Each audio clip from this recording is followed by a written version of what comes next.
तो वो इशू था ना, एक मिनट नहीं है।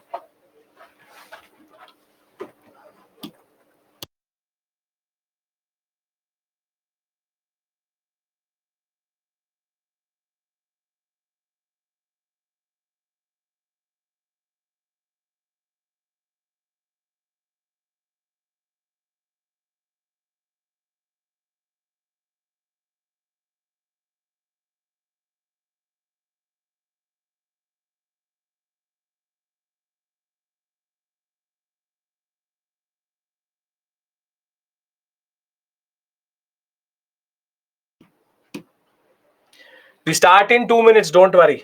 Don't worry.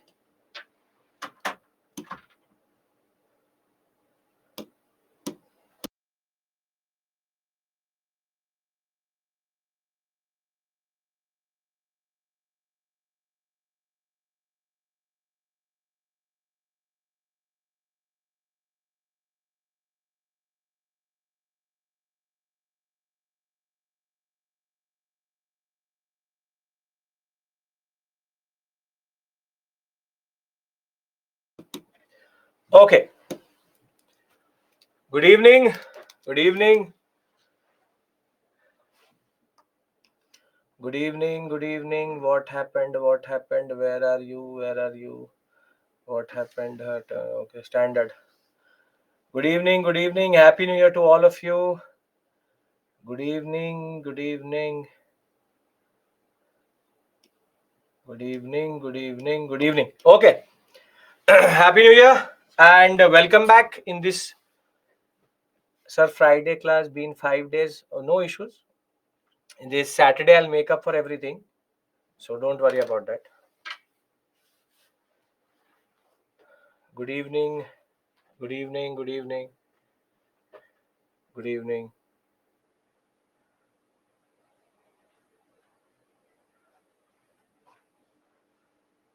Okay.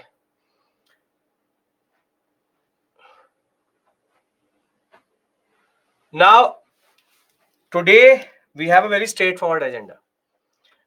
There was some issue. I was actually stuck in traffic. I'm sorry. And you know how Bangalore traffic is. So that is why I got delayed. So finally, 20 minutes into it, we are here. And let's talk about Delhi Sultanate. So last week, before we took the 2-day break, which will make up for on Saturday, which is 6th January, Saturday, we'll make up for it. I will tell you the time. Last week, we stopped with the political history of Delhi Sultanate. We understood Delhi Sultanate generally. Thereafter, we understood the idea where how did Qutbuddin Aibak sever the ties. Thereafter, how he went forward, and thereafter how Iltutmish and the Mongol threat. Then we talked about Alauddin Khilji, Muhammad bin Tughlaq, then Firoz Shah Tughlaq, and in between Razia and Balban. So we did the political concept itself. I'm echo the noise. Let me refresh once. If there's any issue, it will get resolved. Just give me 1 second. I'll not go anywhere. I'm not going anywhere. I'll just refresh my own stream. And you can do one thing. If you're finding any issue, you can refresh yourself and we can then start. Now, today our agenda is very straightforward. We have to cover administration,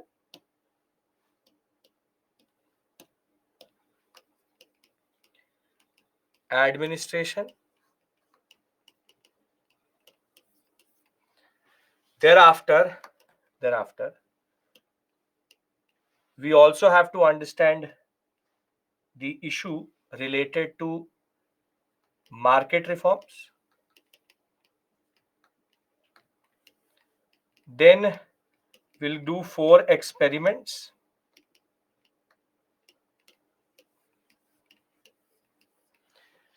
After 4 experiments, we will talk about Bahamani and Vijayanagara. Basically, after 4 experiments, decline we've already discussed with regards to that. Now, rather not yesterday, on 27th, what we did was the story of the Kutubuddin Aibak, Iltutmish, Razia, Balban, Jalaluddin, Alauddin Khilji, Ghiyasuddin Tughlaq, Muhammad bin Tughlaq, and Firoz Shah Tughlaq. Other than that, the simple point is that I left administration, market reforms, 4 experiments, and Bahmani Vijayanagara aside because these 3 topics are very, very important. Just to refresh your memory, Kutubuddin Aibak is the one who established it. Iltutmish is the one who, in a way, consolidated it. Razia started to lose it to Chehalgani. Balban again reconsolidated. Jalaluddin Khilji, and all throughout this period, you have the Mongol threat in the northwestern sector. In the Alauddin period, you have the greatest expansion. Then Ghiyasuddin Tughlaq, his conflict with Nizamuddin Aulia. Muhammad bin Tughlaq and his 4 experiments, which we will do right now.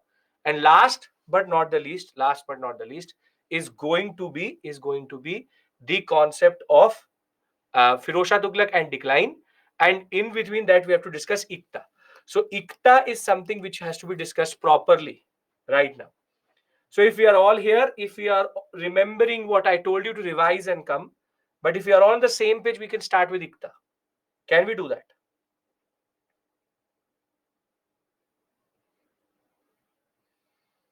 Okay. Now,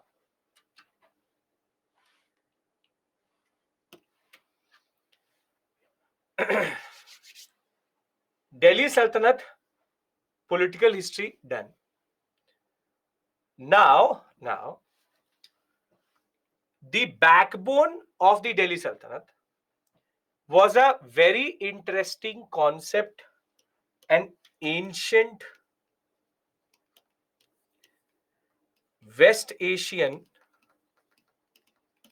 or we can say West Asian model, meaning used in West Asia quite a lot. West Asian model, which is called Ikta system.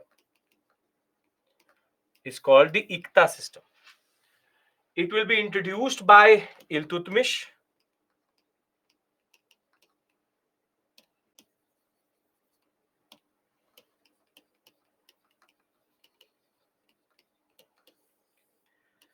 And Iltutmish will introduce it. Firoz Shah Tughlaq will destroy it. I'll tell you how. Now, in order to understand Ikta system, we need to now understand how the empire works. Now, I want everybody to concentrate because if you understand Ikta, then Nankara will make sense. If Nankara will make sense and Ikta will make sense, then Mansabdari will also make sense. Now, when it came to the Delhi Sultanate,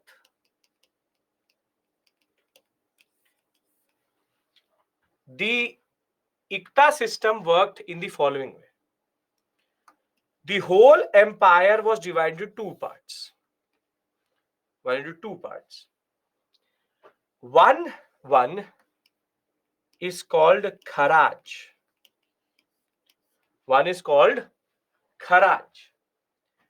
Kharaj means crown land,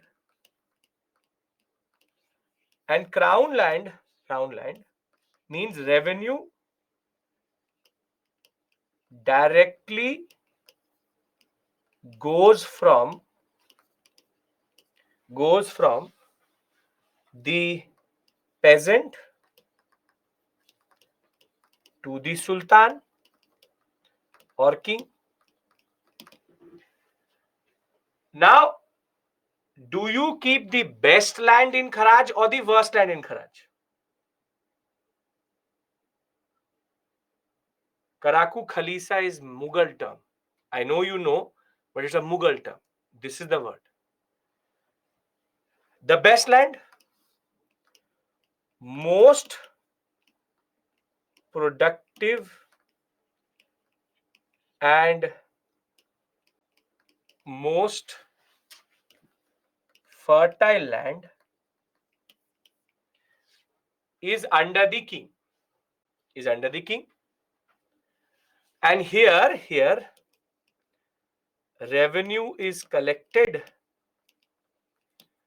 by revenue collectors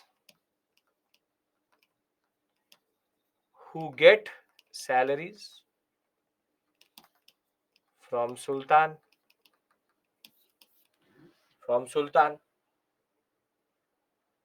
This is like the core area.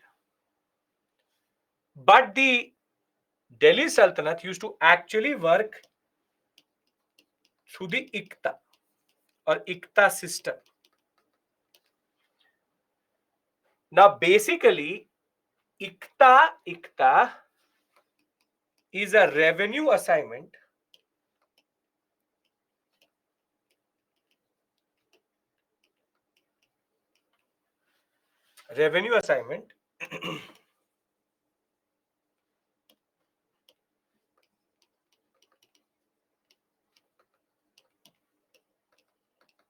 which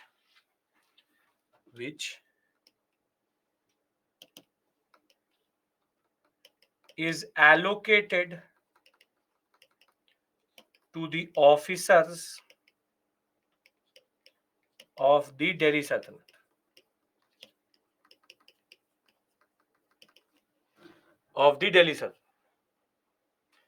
And here revenue assignment means land grant. Is this something new with regards to the Indian subcontinent, that you give officers land grants? No. This is not something new. This has been happening properly under Harshvardhan. And before that, since Satavahanas itself, rather land grants in lieu of salary was something which was always given. So, since the Satavahana period, we see that land grants were given. However, in Ikta, there are certain responsibilities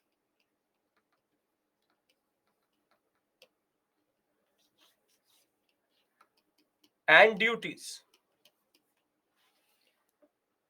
Responsibilities is that you have to take care of general administration.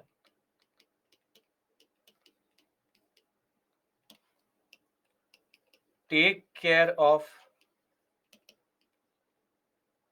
revenue administration.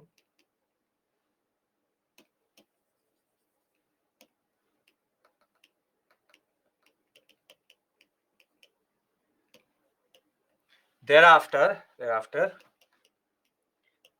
take care of law and order. And there was also a duty. Collect your salary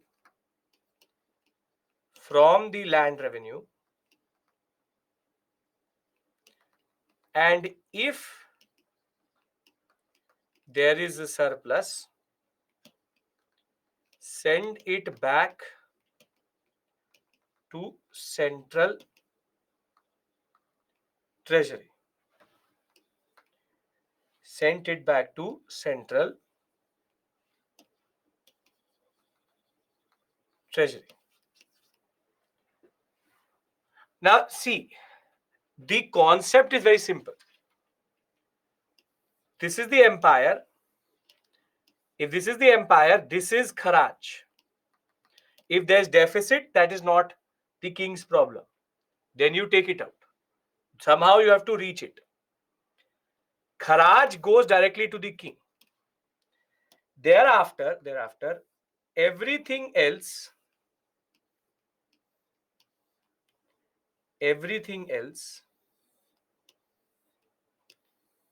is divided into iktas.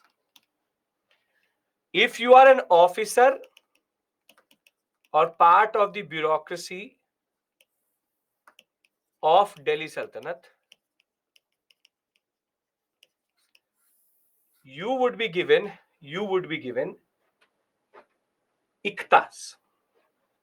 If there are three iktas, for example, let's take a very simple example. You have officer X, Y, and Z. 10,000 tanka, tanka means silver coin, 20,000 tanka, and 3,000 tanka is the salaries of these three. Now, there were accountants who knew that, for example, there are three tracts of land, A, B, C. This generates 20,000 tanka land revenue. This generates 10,000. This generates 3,000. So what the state will do is, they will allocate each one of them these lands. Each one of them these lands. And till your salary is equal to land revenue, you don't have to send anything back. But if you send something, if there is, for example, this generates 4,000, then 1,000 needs to be sent to the king. However, if this generates 2,000, then it is your problem. This means that you have not administered this area properly. In ICTA, revenue is collected by officer if there was surplus transferred to the king. Yes, after deduction of salary. Yes, exactly. But does this model have decentralizing tendencies? If I go with what I've said to you right now, does this model have decentralizing tendencies as of right now? Yes. Yes, because you are again giving land grants. The only difference between a Satvahana land grant and this land grant is surplus revenue does not need to be sent to the king in land grants of Satavahanas. Everything else is the same. But Delhi Sultanate and in West Asia, in order to make sure that this system, which is inherently decentralized, does not lead to fragmentation, because iktas are non-permanent, non-permanent, non-hereditary, and transferable.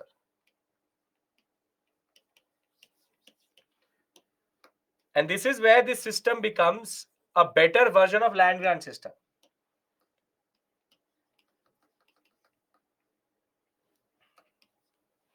Transferable. This is where the system becomes proper. Because see, if X, Y, Z are there, he's at 10,000 tanka, he's at 1,000 tanka, he's at 5,000 tanka. The salary can go up and down. The salary can go up and down. The salary can go up and down. And the land which is allocated to this person for 10,000 can be taken away. And it's not that because X is for example, a subeda, for example, a soldier, his son is also going to get the same thing. No. It is non-hereditary, non-permanent, and transferable. And this is where it is quite important. The Delhi Sultanate Ikta system is actually a decentralized system which is based on centralization. So in the Kharaj area, a person goes and collects revenue, he comes back, and when he comes back, he gets that revenue. He who is collecting revenue is getting salary separately. However, in ICTA system, where the ICTA is concept is there, the ICTA, when allocated to a person, he is responsible for everything. And one major responsibility which I did not tell you is also maintain a military. small military force. Small military force. ICTA system is not the same as feudalism, because in feudalism, the concept is hereditary, permanent, and it is non-transferable. ICTA literally means land. ICTA land. See, simple point. Again, try to understand this. It is a decentralized, centralized system. And it has multiple advantages also. How it is a decentralized, centralized system, wherein it's decentralized, centralized system because decentralization, because salaries are not paid in cash. It is paid by revenue collection. It is centralized by the officer. It is centralized because the centralized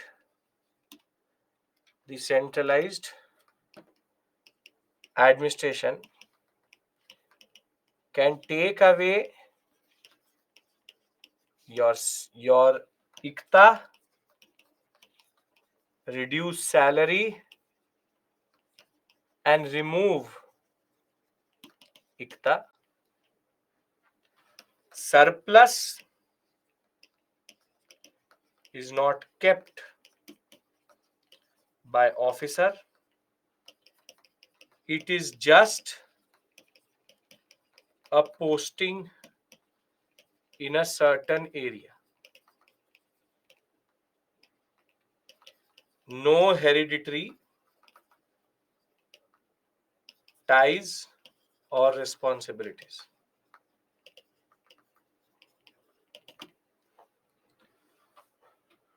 Now, I will again repeat.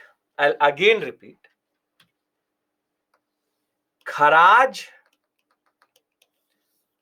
is crown land, and revenue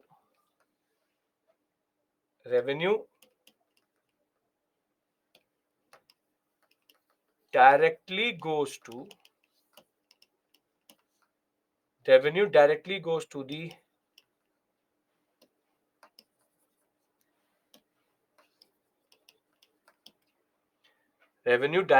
to the king.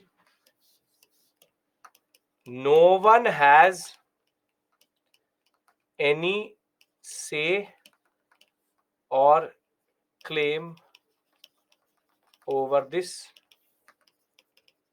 other than king. On the other hand, ICTA, which is land, ICTA, ICTA was taken away from officer if they die or found corrupt. Sure. Yes, it was never given to the family automatically, will be taken away, reallocated. ICTA is a revenue assignment or land allocated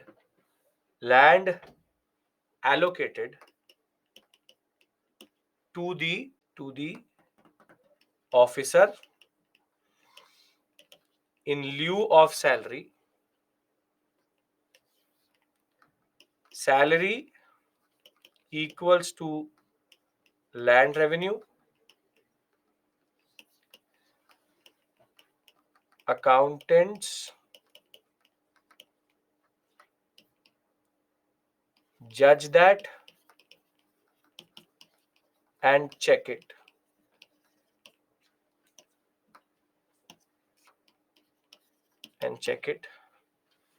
On the other hand,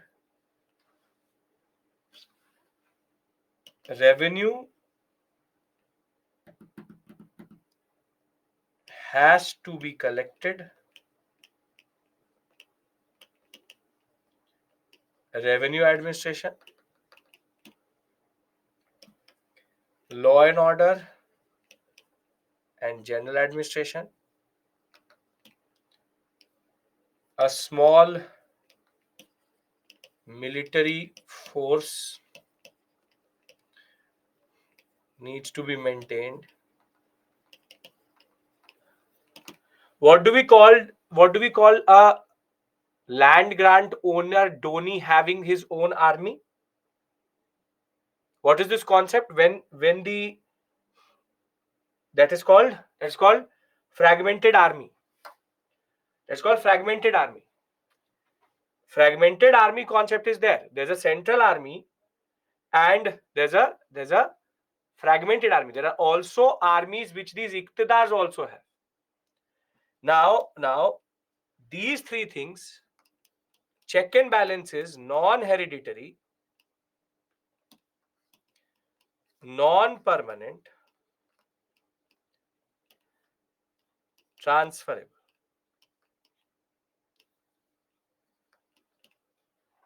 Why iqtidar would be obliged to have army? Because that has been mandated. These are the mandated duties.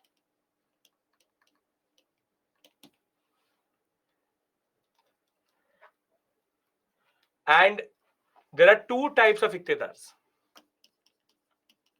Iqtidar is the holder of iqta. One is called khut muqaddam and the other one is called mukti. Khut muqaddam holds small iqtas. Mukti holds big iqtas.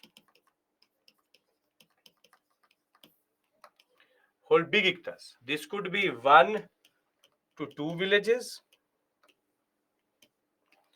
This could be whole provinces. Now, before I tell you the advantage, disadvantage, do you understand this concept? How it is centralized, decentralized. At the same point of time, it has all the advantages of a decentralized system, but it is also centralized at the same point of time. That is why we don't call this a centralized administration, because ICTA technically is not centralized in that regard. ICTA, the whole Delhi Sultanate works like this. If the income from the ICTA is less than salary of the ICTA, then the king gives less salary to the officer. No. If you are not able to collect see, the accountant, after calculating for the average for the past 4-5 years, know that this much amount can be taken out. If your administration is not good, then this is what is going to happen. If your administration is good enough, the accountants know that this much revenue can be taken out. See, there is no justness in this system. The Delhi Sultans are not obligated to give money if you are not able to take out. It's not a just system. It's a system. If you can take out, sure. If surplus comes out, you give to the system. If you are not able to, then simply that is your incompetence. Most probably you will be transferred somewhere else. In orange color, it says also maintain a small military force. Are you getting my point? See, I'll give you a very simple equivalence or a simple straightforward thing which would happen today. See, you can become an IAS officer. When you become an IAS officer, you can get your salary from the government. So what happens today is that you become the DM of Agra and you get salary 1,10,000. This is what happens to a person who is in Kharaj area. In Kharaj area, you do your duties and the government pays you money. However, I could also be another type of a DM. I could be given, for example, the DM-ship of Rai Bareli, and then I would be told that for the past 1 year or for the past 5 years, Rai Bareli has been generating 1,10,000 as the total revenue. Now what you do is that you go and become the DM of Rai Bareli. You take out that 1,10,000. It is not my problem if you're getting less, but if you get more, you send it to the central treasury, to the consolidated funds of India. You have to take care of everything. You have to take care of the revenue, law and order, and also have a small army with you, which if needed can be called to Delhi. This is basically Ikta. You could be the DM of one village, then you're called a Khut Mukaddam. You could be the DM of 100 villages, then you're called a Mukti. So, simple point is, it is exactly as land grant in the lieu of salary. However, it is undercut by the fact that responsibilities and duties, and specifically non-hereditary, non-permanent transferable, takes away the disadvantage. That is the only thing which is saving this system, which is check and balance. Now, if you understand this, I will give you the advantage and disadvantage, or rather, only advantage is there, no disadvantage. Can we discuss the advantage now? Are we all understanding this system? If you understand this, you will understand Nayankara, you will understand Mansabdari. All are connected to each other that way. Are we clear? Is there no corruption in the system? There may be. Then you get killed by the king.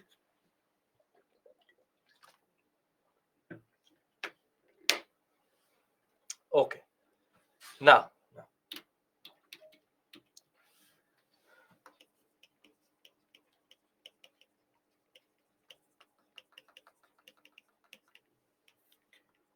advantages of Ikta.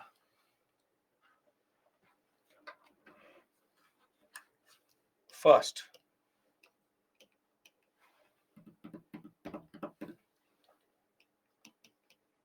day-to-day administration of a big empire is not the headache of the Sultan or the central administration.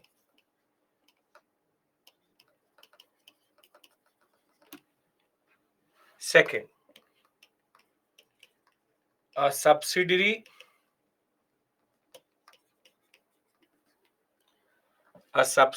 army is created over and above the army produced or army which is held by the king. Third, revenue collection, law and order,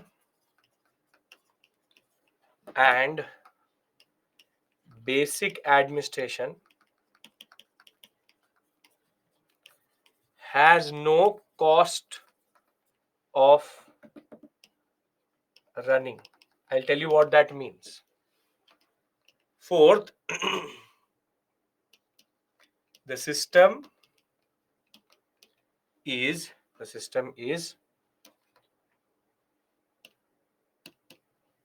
based on checks and balances,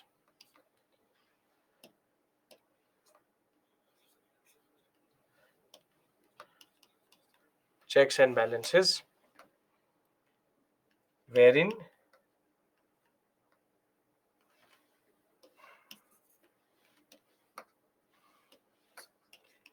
non-hereditary, non-permanent, and transferable.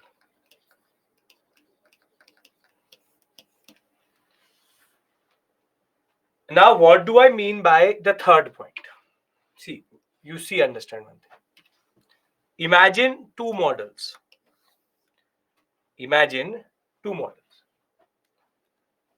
There are 15 districts which generate, I'm giving you an example, which generate 10 lakh rupees as revenue. Right? Now I appoint 15 officers. Appoint 15 officers, each having salary 50,000. 50,000 salary.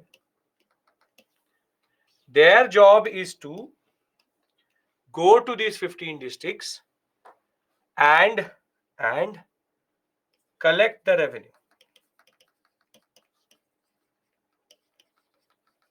Thereafter, after collecting this 10 lakh rupees, they give it to the consolidated funds of India. And after giving it to the consolidated funds of India, the CM gives this 50,000 rupees to 15 people. How much is 15 fives? How much is 15 fives? How much is the cost?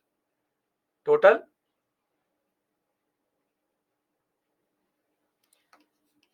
7,50,000 is dispersed to these officers.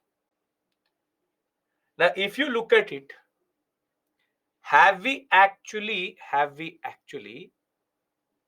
gained 10 lakh rupees?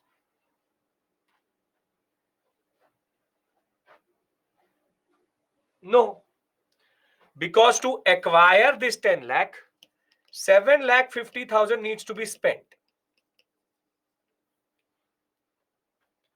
Your total gain is only 2,50,000. Because there's a cost of acquiring.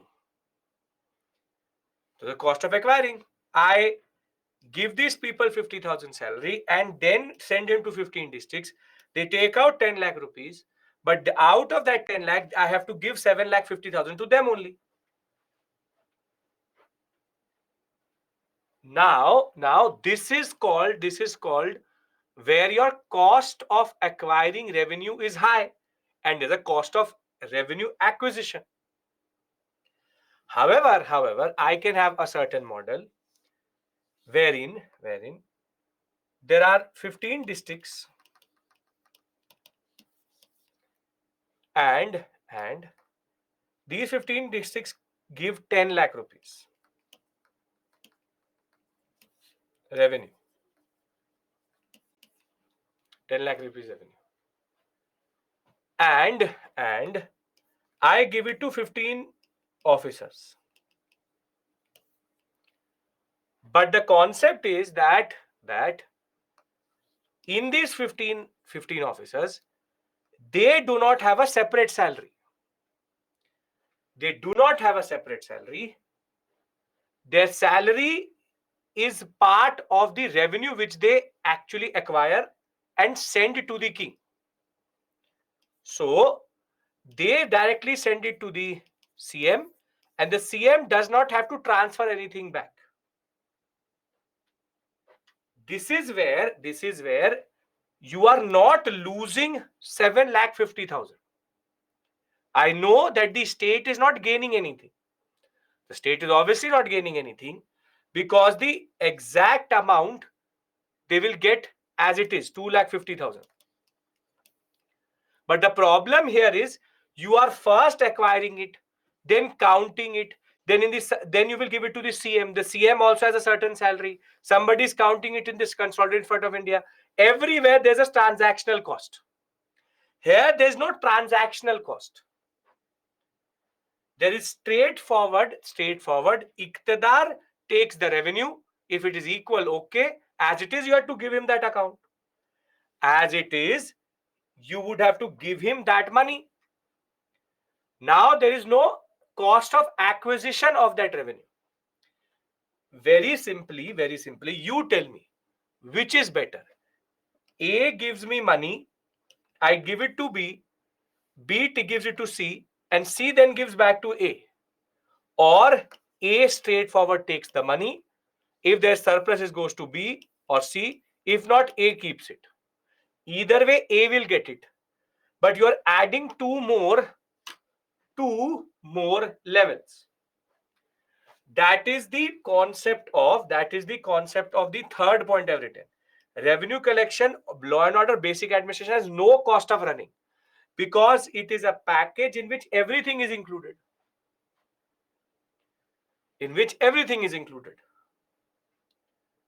So understand this point, that day-to-day administration, the headache is gone. There is no, it is sorting out itself. Was revenue from ICTAs in the form of crop or cash does not matter. If it is cash, it will be taken in cash. If it is crop, it will be taken in crop. But who will check that the iftidar is telling real amount which is generated? For that, you need an accountant. Accountants are placed everywhere.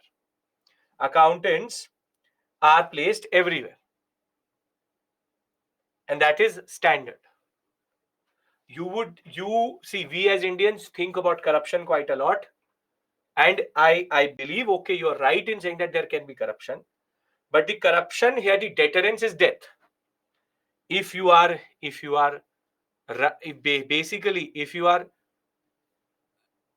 corrupt, you'll be killed. So you don't be corrupt. Administrative cost is zero. That is. Does this make sense? I'll read it out from the PPT. It will make more sense. What is it in the NCRT level? Accountant will be paid. So accountant either way will get paid. Even if there is, officer has to be paid a salary. If he does not have to be paid a salary, office accountant will be there either way. So that is a cost I'm taking into consideration itself. All all administrative military expenses from salary. Government is not giving you anything extra. No disadvantage till this point. There's no disadvantage at all. Till it is non-hereditary, non-permanent and transferable, there's nothing. Okay. Now let me read it out to you. Maybe it will make more sense to you. See, we know that the Sultan is the most important position, and he was assisted by multiple members. The most important member under the Sultan is the Wazir, and the Wazir basically is like the Prime Minister, a name which is still today used for in multiple countries. And under the Wazir, the most important position used to be a person called Ariz-e Mamlik of the Diwan-e-Arz. Diwan-e-Arz means military department.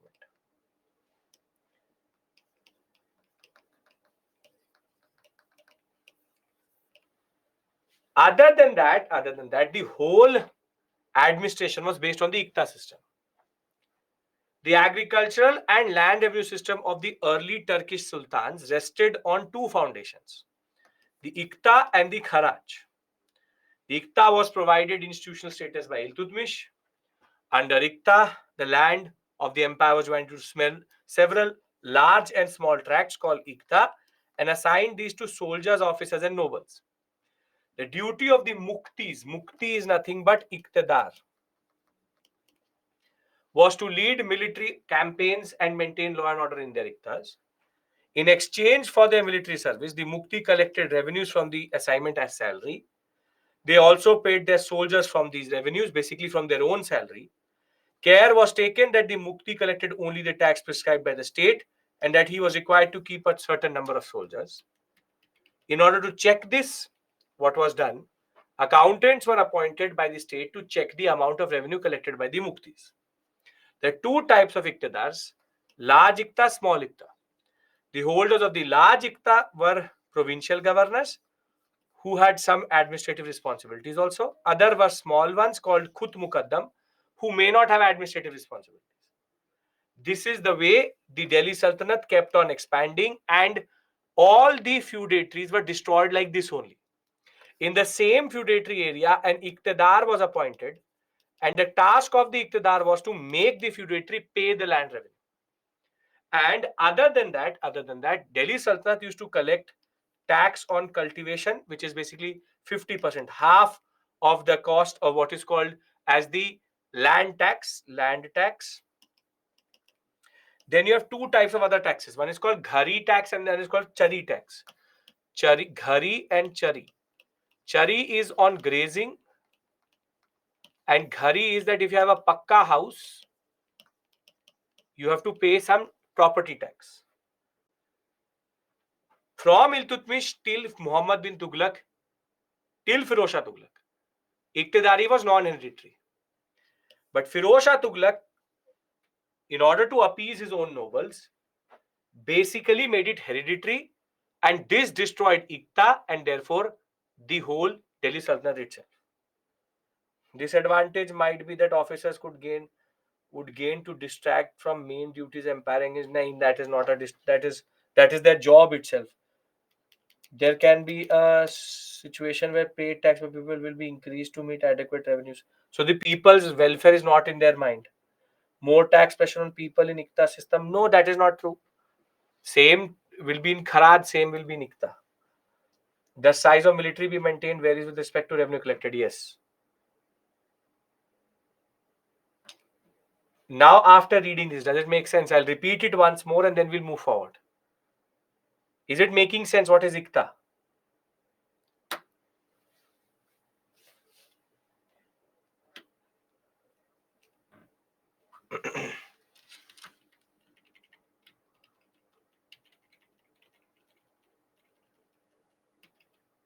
Okay.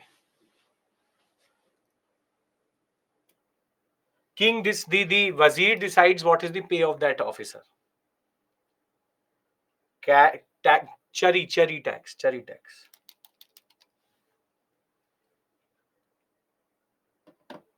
Yes, whatever they collected as revenue became the salary of that person. Ghari tax means property tax. Chari tax means cattle tax. Okay, now again repeating, then we'll move forward.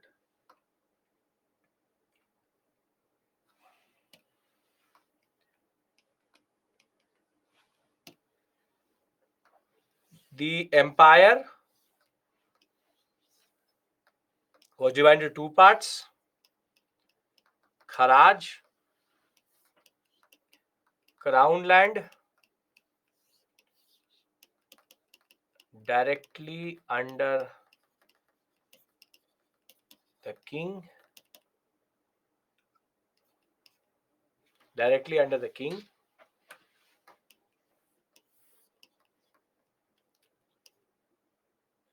directly goes to central treasury.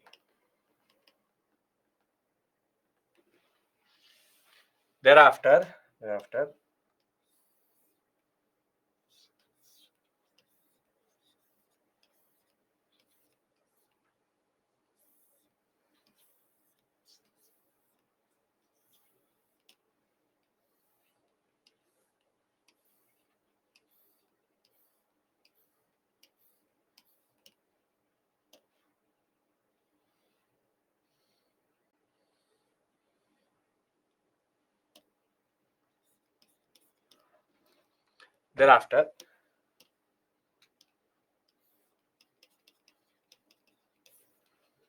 you have Iqta. Iqta can be small, then it is Muqaddam and Khut. And it can be big also.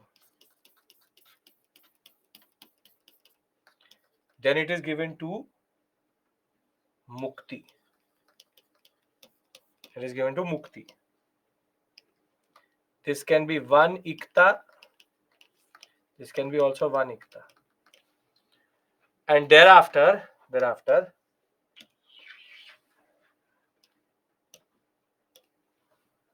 when we talk about Iqtadar, Muqaddam, Khut or Mukti, they have revenue, general, military responsibilities, non-hereditary, non-permanent, and transferable. Right? And simple point is you could be transferred from one ikta to the other. And mukti is when you have a big ikta, khut muqaddam when you have a small ikta. Done? How khut and mukti given? Mukti big called mukti, small, khut muqaddam. At the same time of natural criminality, do they? Yeah. It is not the problem of the king if something happens. This is not a democracy. It is not based on justness. It's not a just welfare system. Okay. Now, can I move forward? Yes or no? I want everybody's yes. Then we talk about the descriptive part.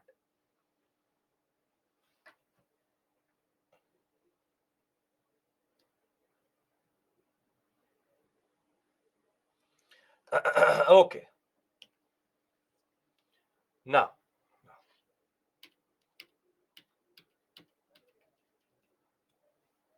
comes how the administration is actually divided. How the administration is actually divided into levels. So you can see that gram, pargana, and ikta. That is the way it goes from village, gram, to pargana, to shik, to ikta. Ikta would be the biggest word. And who holds it? Muktiwali. So this would be like a governor. And you have shik, shikdar. Pargana is under a chaudhary or amil. Is under a chaudhary or an amil, wherein amil and chaudhary are intermediate, not everywhere, but in some places. And a small village could be under a khut or muqaddam. So you can see that the smallest unit and the biggest unit both are related to ikta only. And village, taluk, district, and province are the way the whole administration is divided. But unfortunately, you also need to know these terminologies.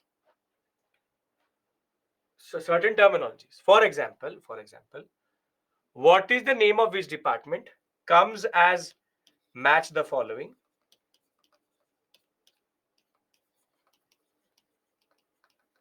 Comes as match the following.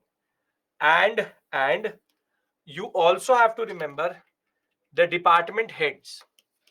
This also comes as match the following or correctly match this and that. In both cases, you would have to see that here, both here and here, certain terms are close to each other. So we'll learn them first. For example, see,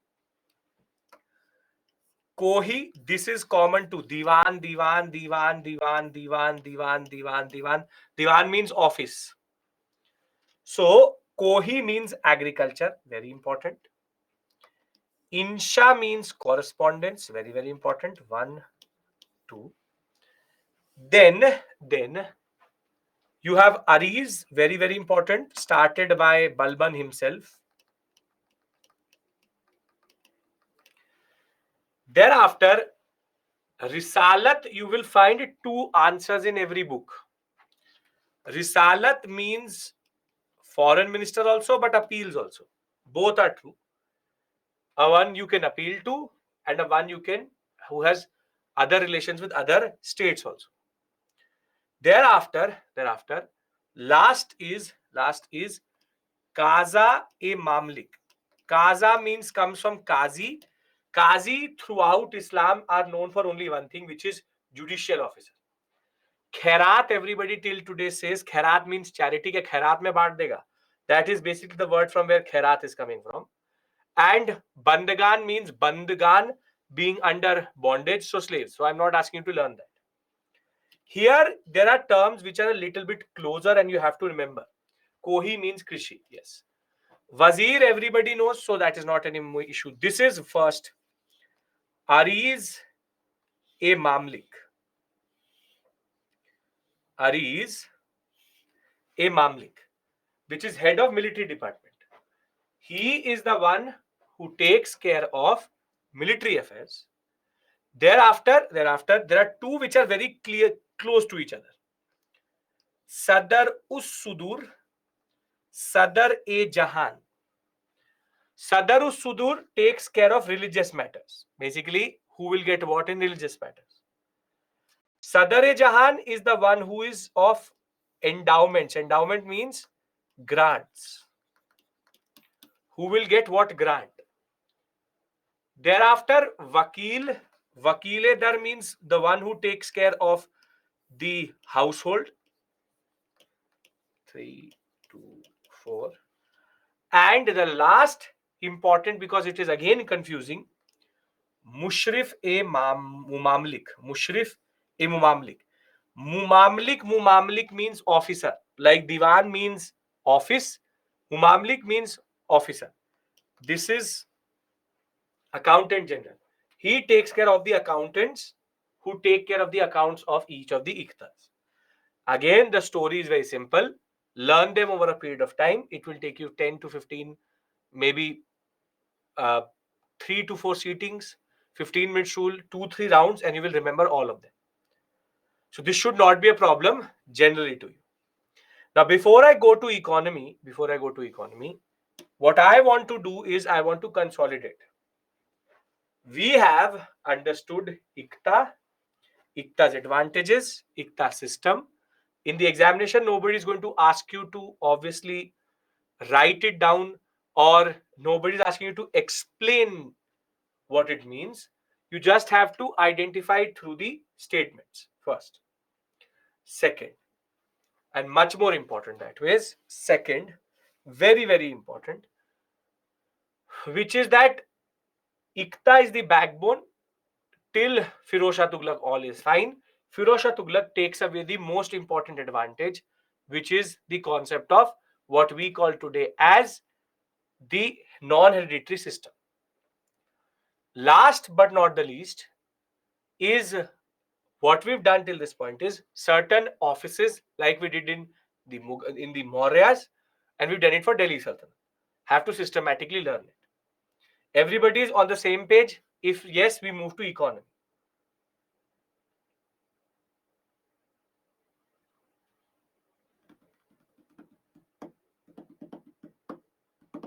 Okay. Now,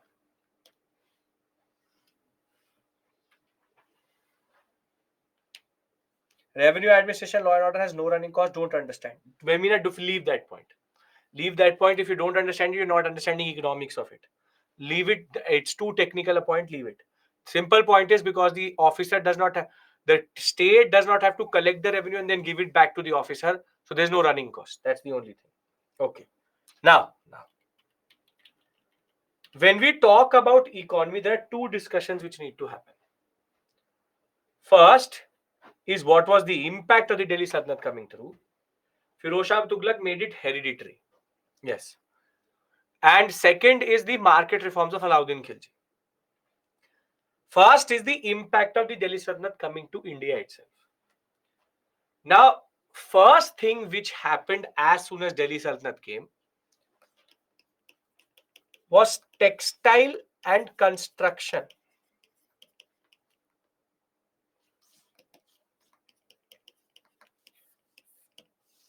Two sectors or industries got a major boost. Because before the coming up of the Delhi Sultanate, generally we used to wear what are called dhoti, sari, which are called non-stitched clothes. Angvastram, they're called non-stitched clothes. Now, stitching, weaving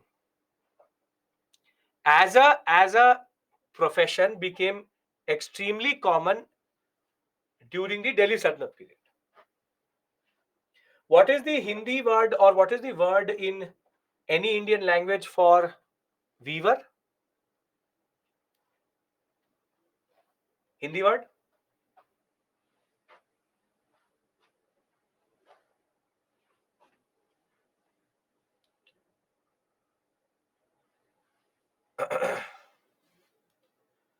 Bunkar,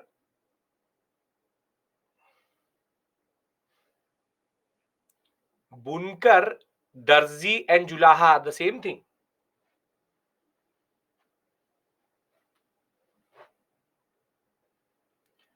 Bunai is different than Julaha and the word see. There are two very common words which are used. Julaha or Darzi. The post-independence word which is there is Bunkar. But Darzi is specifically tailor. Tailor is not the one who does bunna means to create cloth. I'm not talking about the cloth person. I'm talking about the one who takes the cloth and makes it into clothes. What I'm trying to argue is the two words which are most commonly used are actually Videshi shabds in Hindi. Darzi and Julaha are Urdu words which basically are there in Hindi. This is because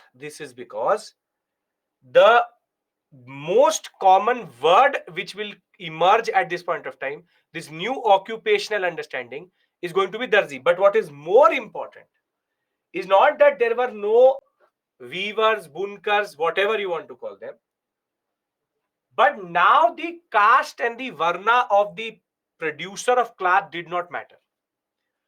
The caste and the varna of the producer of the cloth did not matter, because previously it mattered and it was based on purity.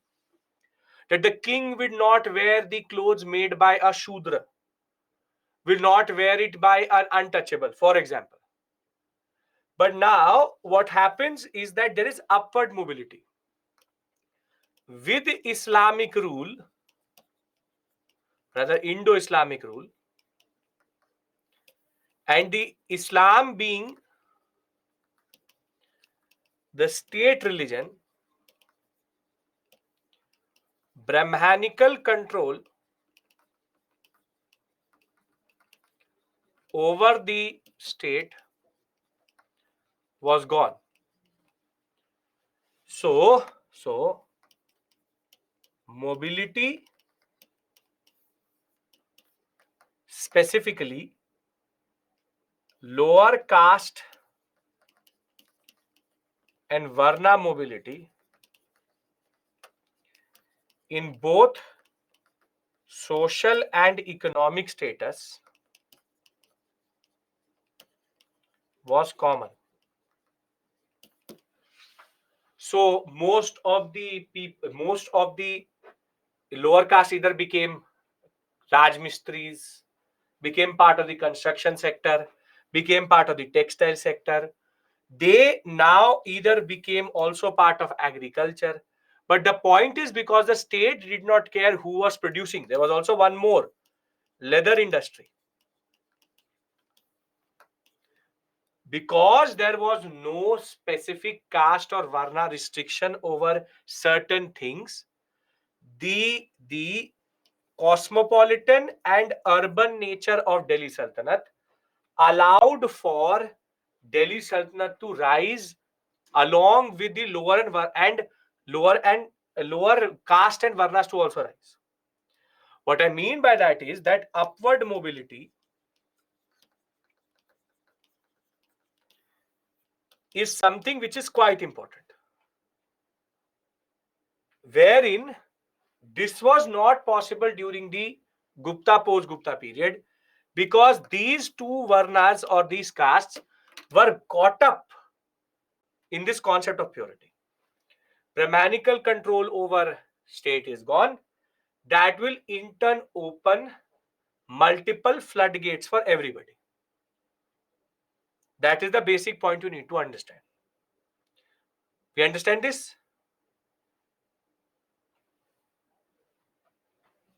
We understand this.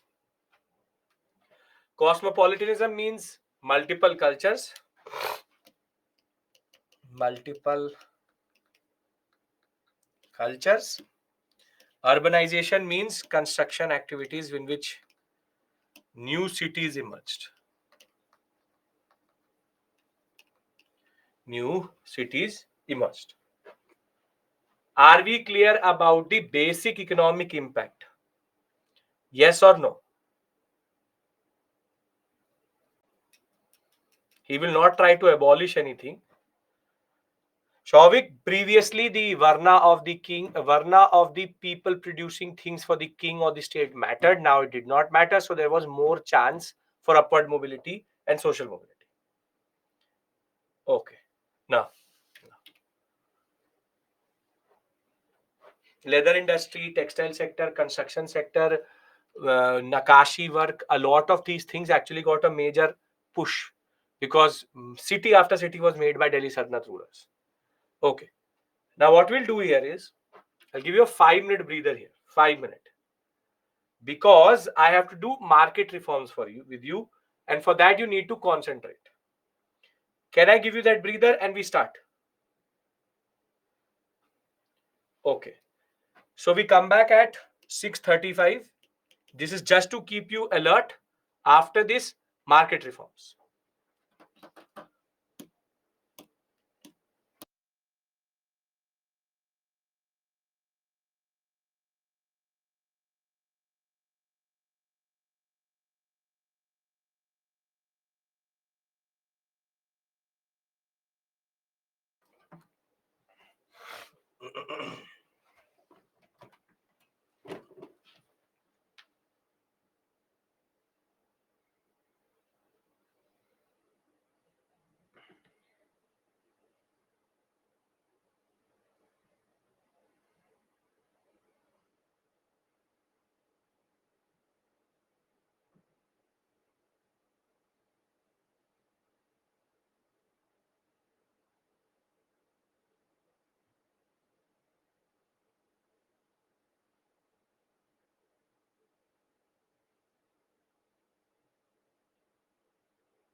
Hello. मेरे पास 2 ही minute है अभी 5 minute और break है.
Okay.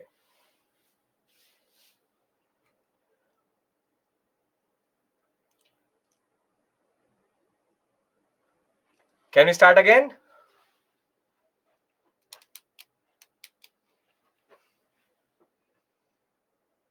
Or sometimes that happens, voice on and off, that mute button automatically comes up. Okay.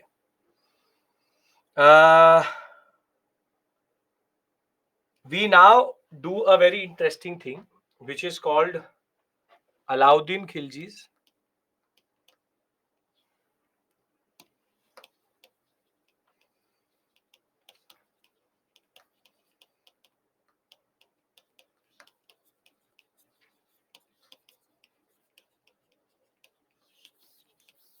Alauddin Khilji market reforms. Now,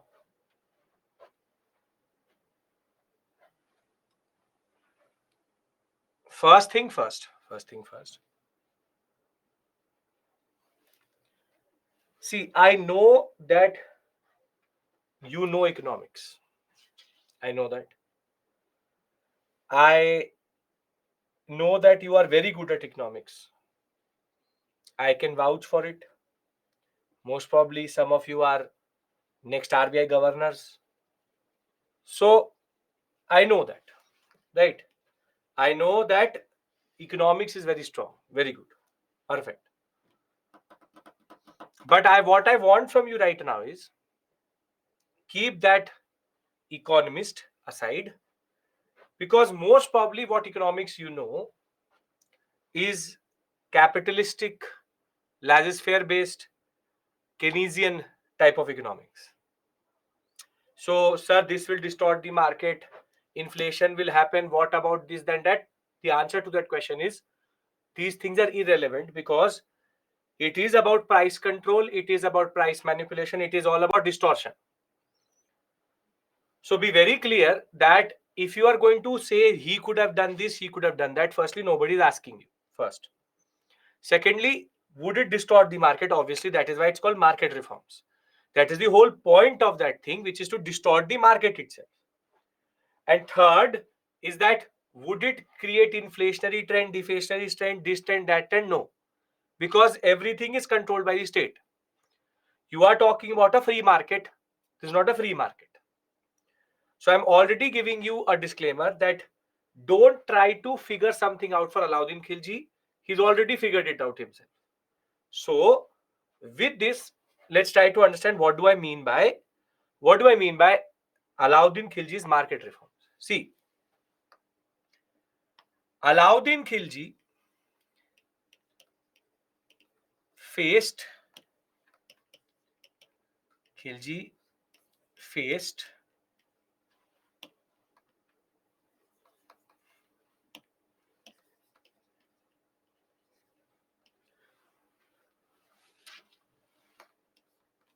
Kutluk Khwaja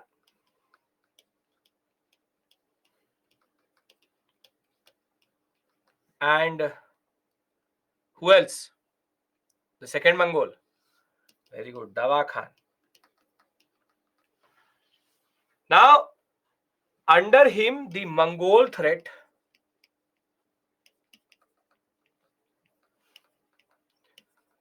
was quite real and high. So what Alauddin Khilji takes as a decision, Alauddin Khilji takes a decision that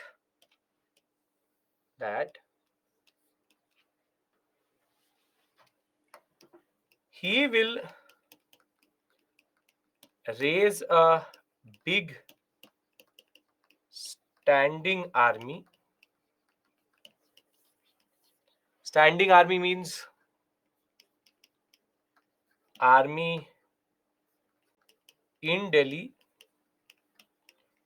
on standby, the way we have it today. And more than that, the concept is the army will not be fragmented, but always stationed and waiting to keep Mongol threat in control. Keep Mongol threat in control. Now we understand the origin. And I think we also understand that this would make sense. Does it make sense to have a big army always stationed, ready for any threat?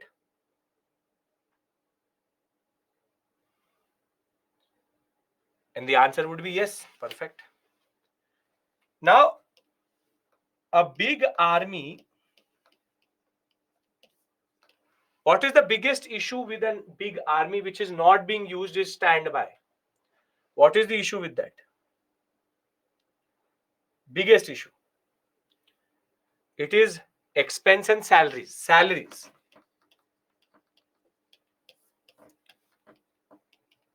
A big army creates a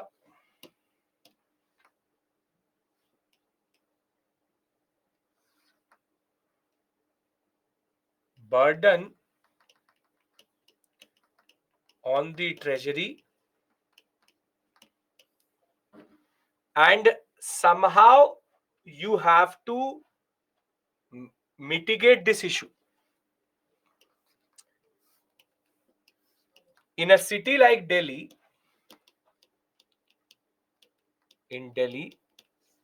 which is an urban center,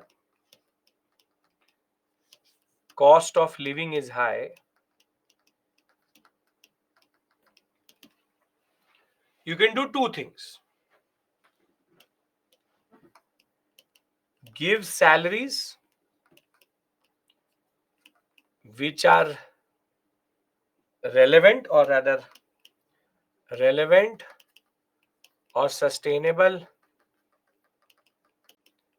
in prevailing costs, or give same or less salaries and decrease cost of living or cost of commodities. Meaning that if basic expense is 300 tanka, I have to give a salary more than that, less than that, or equal to it. If basic expense counts as 300 tanka, I need to give more. So I have to give more than 300 tanka, which is a major burden. On the whole system itself. Now the second solution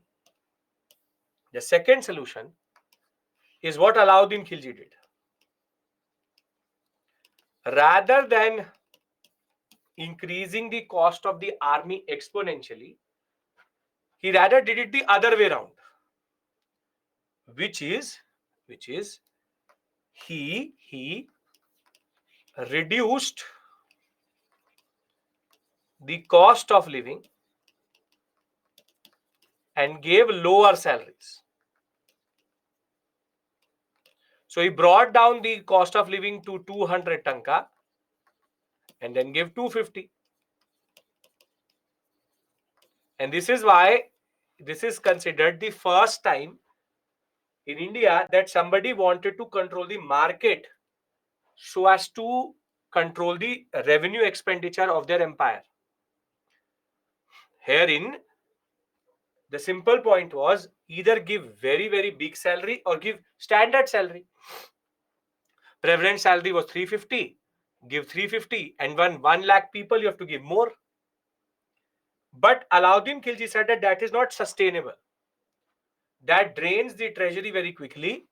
Rather, I need to bring down the cost of living in Delhi so that I can give them salaries which are lower than the prevailing, and Basically, if 350 rupees was the prevailing rate and 1 lakh soldiers had to be paid, and he is having another 1 lakh, additional 1 lakh, total expenditure becomes how much? In first solution, he was already paying 1 lakh army, he has to pay 1 lakh more, which means 2 lakh. He has total expenditures how much?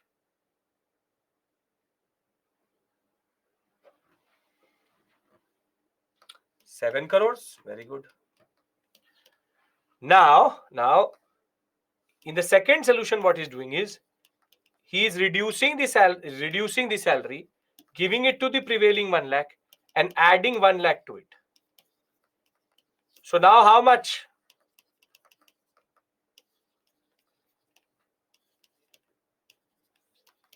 5 crores. So do you see what he's doing? He's at the same point of time, exactly at the same point of time, increasing the number 2 lakh, but reducing the cost of the army itself. Reducing the cost of the army itself. Make sense? What he's trying to do? Yes or no? Because then I give you the proper break and then we start this discussion. It's a 30, 35, 40 minutes discussion. It becomes too much after a point. That is why I want to give you that 10, 15-minute break here so that we are all fresh. Do you understand how by the first he basically increases the cost? He was already paying 3.5 lakh and how now he has to pay 7 crores, 3.5 lakh more. However, what he does is, and what he's going to plan is, he will give lesser salary but also decrease the cost of living.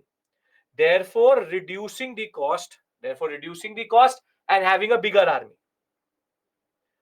For decreasing the cost of army, then in turn reduce the cost of living. That is what he's going to do.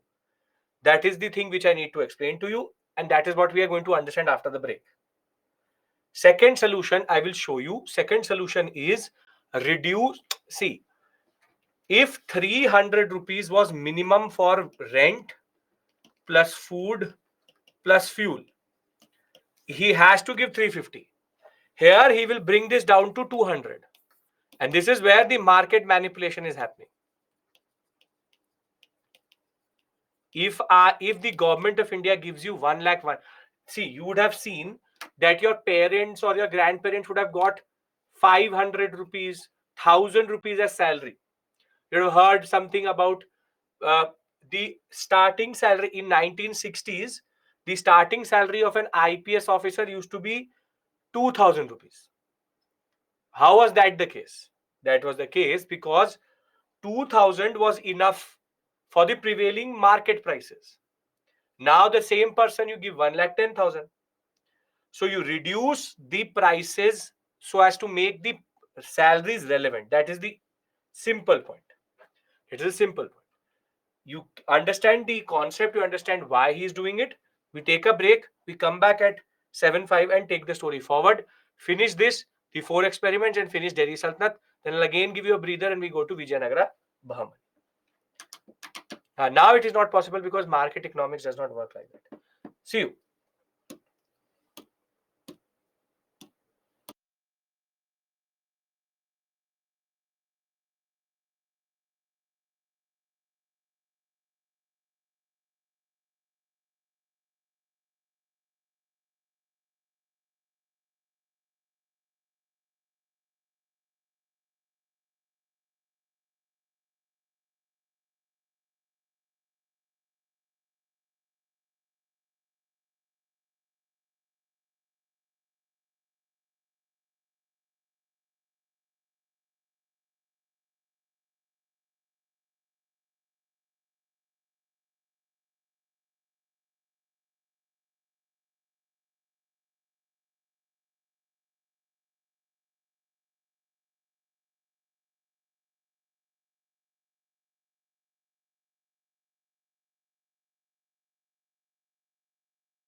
Welcome back.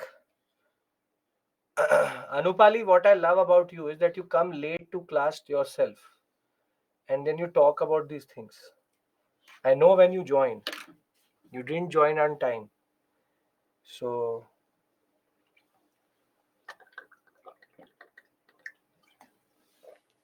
okay. We now talk about market reforms. One second.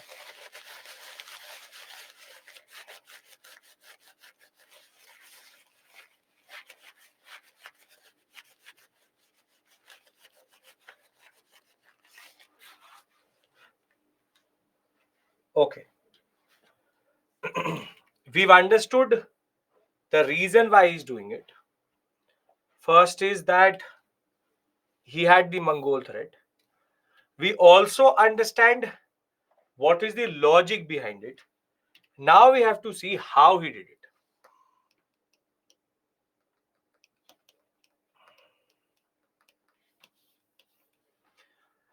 Now, in a basic supply chain,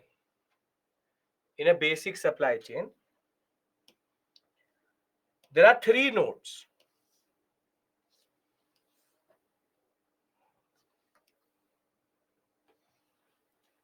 Three nodes.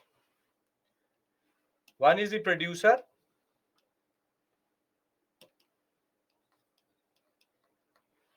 The other one is the supplier or transporter. And the third is the market or retail seller. Three basic nodes are there. From the producer, it goes to the supplier transporter. From the transporter, it goes to the market. From the market, it goes to the consumer. Now, in order to manipulate or change prices,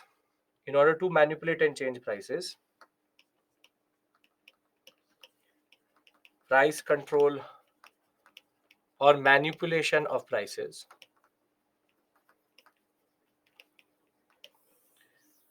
you have to control all three.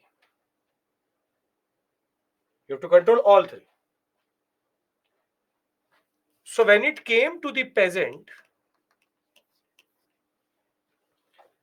Alauddin Khilji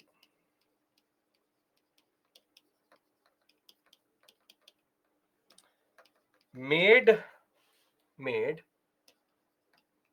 the peasant sell the grains at the least price possible. So for example, if the prevailing rate is 5 tanka,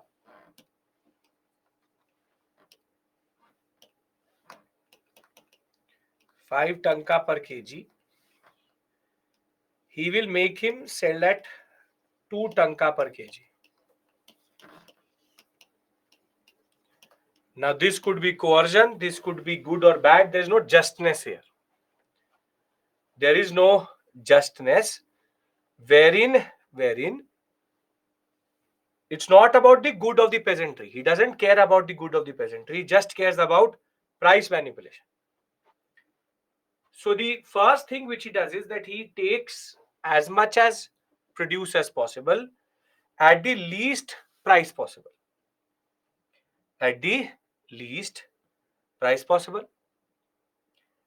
Thereafter, he does something more interesting. Here he has kept his input cost the lowest. Then the transporter at that point of time were Banjaras. Banjaras are nomadic traders.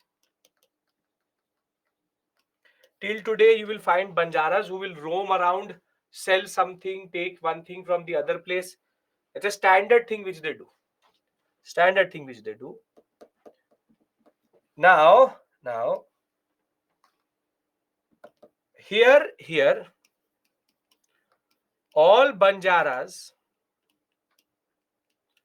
were registered,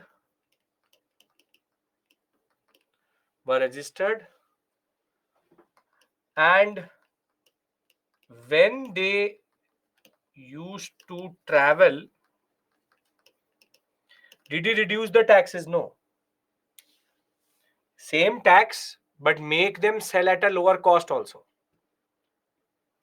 And when they used to travel the countryside, family and agents were kept hostage. So if he's going and getting it,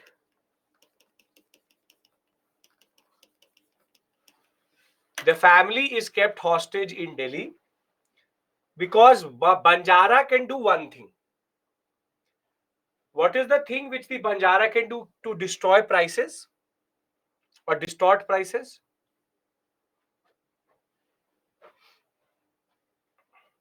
What can a supplier and transporter do? Very good.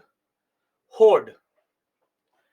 If he does hoarding, then the prices will increase because he can manipulate the supply itself. So in order to make sure that no Banjara can hold on to any produce, there was punishment if you don't come on time. If you're not coming back, your family is going to be punished, and all Banjaras are registered. So here, he's made sure no hoarding happens. And now the cost of transportation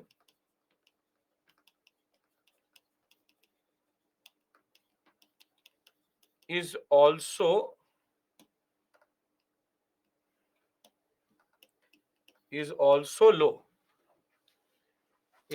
low. 0.5%, or rather, for example, 1 tanka. So it is reaching at 1 plus 2, 3 tanka per kg.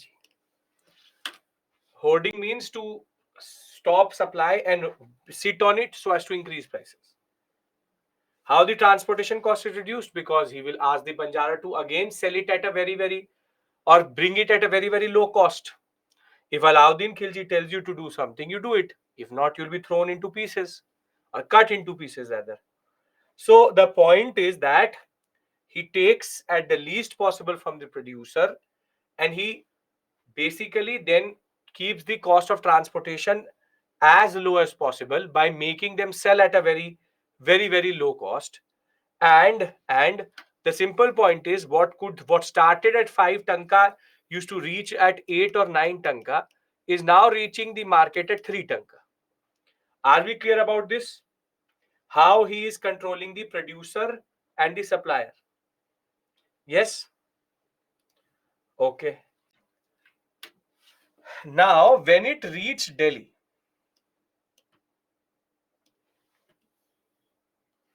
when it reached the market, he then produced 3 mandis.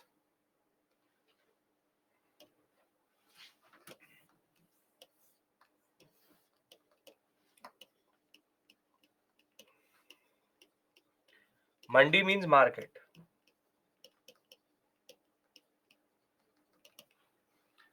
Now the main mandi was basic commodities and grains, etc. One was a cloth market. One was a cloth market. And the second or the third is a market for animals and slaves. Now, he has now basically created 3 mandis for 3 different genres of commodities. In each, he appointed an officer called Shahna A Mandi,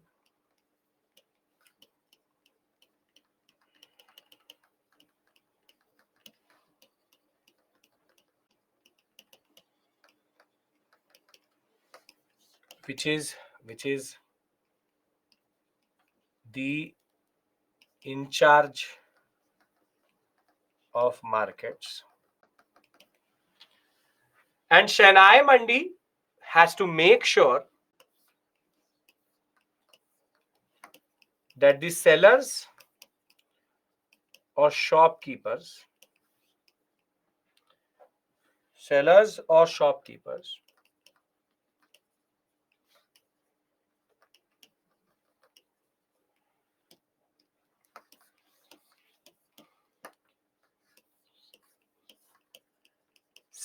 as per central price list.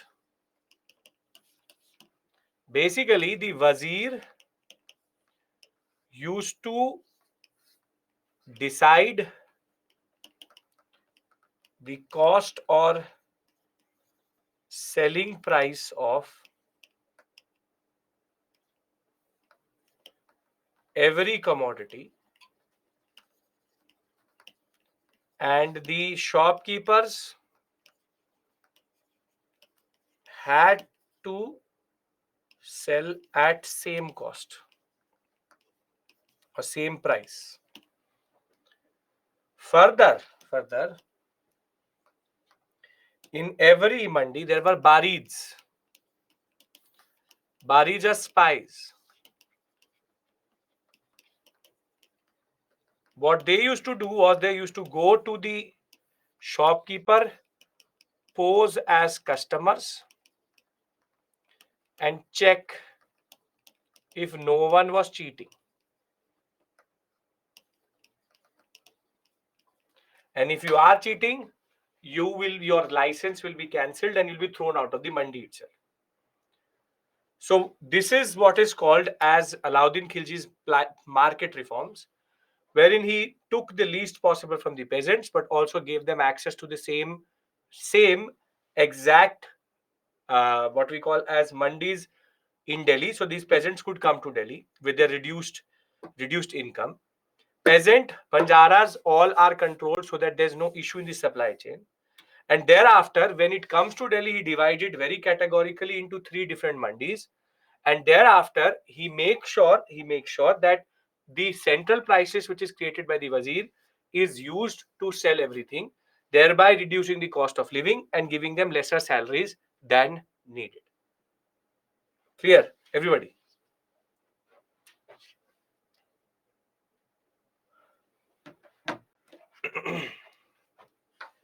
Clear?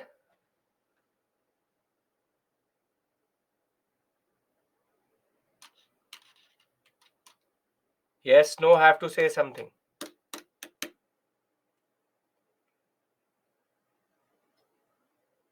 Okay. Now, we've done 2 big topics.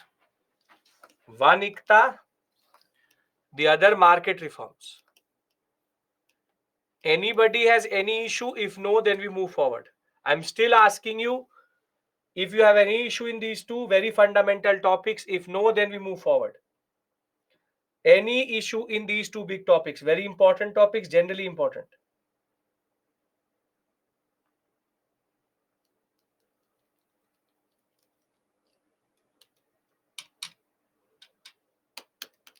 Yes, it's like the army canteens of the military personnel today. Yes, Ravi, in a way. Market system of mandis. They used to just sell it at the central price. Everything remains the same. Price is fixed. Who ended ICTA and why? Firoz Shah Tughlaq made it hereditary. Thereafter, Delhi Sultanate declined, so ICTA ended. Price always decided by Wazir. Yes, the central treasury Wazir will decide. Please read the theory of market reform. Theory of market reform. I'll read the PPT. Don't worry about that. Supplier transporter is short, simple form. Supplier transporter, truck driver. Banjara truck driver. Market reform is nothing but controlling the producer's cost, the supplier's cost, and selling it in mandis. Basically, market reform is price control. Price control measures, and for that he had to do everything. At retailer stage, how became 3 tanka? 1 tanka is the cost of the transport. Banjara is taking 1 tanka to bring it, 2 tanka he's taking it from the peasant. That is the cost of production. Did the market reforms take into account natural calamities? No. Context for market reforms, the Mongol threat. Okay. Now, see. The market reforms did not sustain that well after Alauddin Khilji. Mostly properly worked under Alauddin Khilji. Barid is a spy. If Iqta was same as earlier, not changed by Firoz Shah Tughlaq changed one thing, made it hereditary. Then basically you make all the Iqtidars feudatories. That will destroy the empire.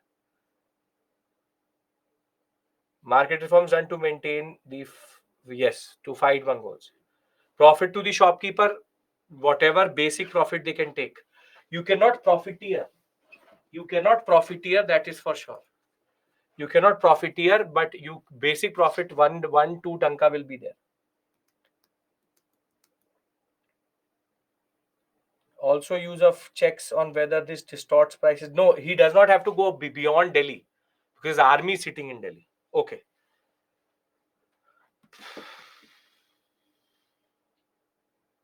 If he sells product in higher price than prevailing, no, PM, why will the PM get punished? Not the Wazir will get punished, the shopkeeper will be thrown out. Okay. Now we move to the last major topic, which is called 4 experiments of Muhammad bin Tughlaq.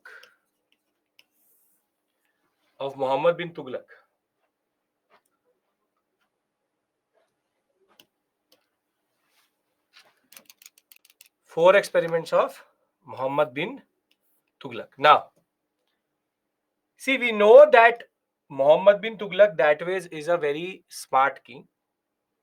But the problem is that most of his measures did not really work out properly. He did 4 things. Out of those 4 things, all 4 failed very miserably and became the context in which where the destruction of the Delhi Sultanate more or less was already decided. The first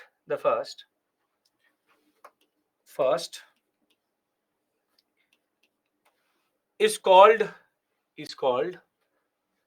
the shift of the capital. But before I do that, tell me one thing. Is Delhi the center of India?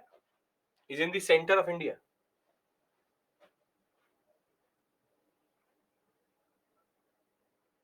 No. Sorry. No. Delhi is more towards the north. Bhopal or the Tropic of Cancer may be the more center point.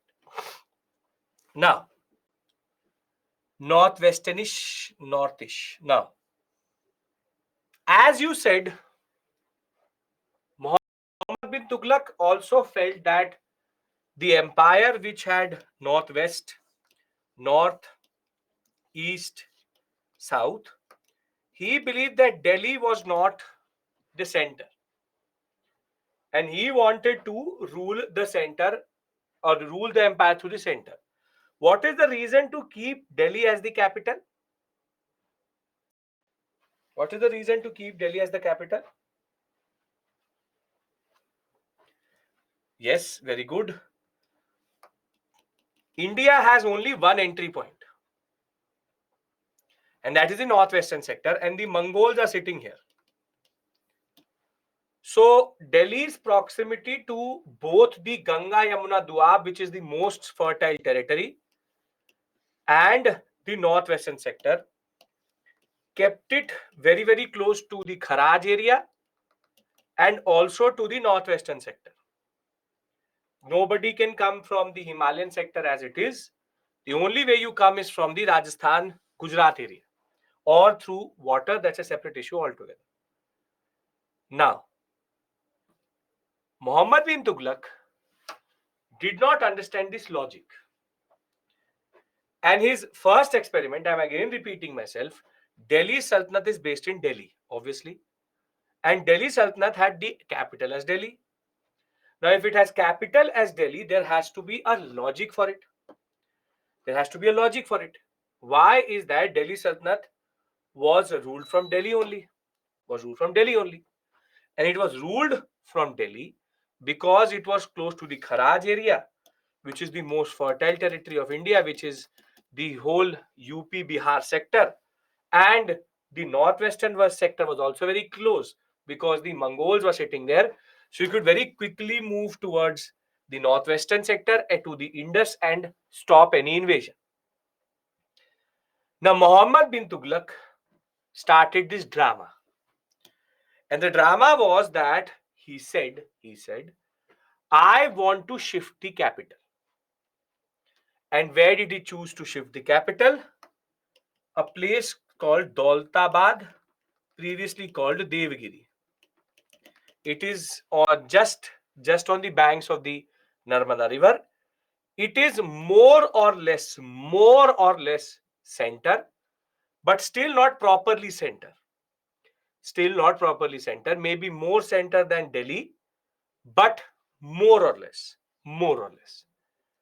Now, Muhammad bin Tughlaq, when he started this drama, I'll read this out to you later. When he started this drama, his major premise was, I want to rule from center. I want to rule from center in 1327. And when this logic comes through that I want to rule from center itself, he forgot two things.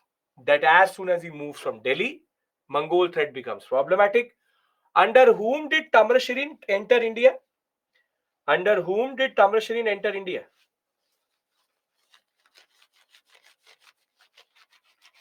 Now do you get the logic? Why would Tamerlane enter India and reach till Delhi under Muhammad bin Tughlaq?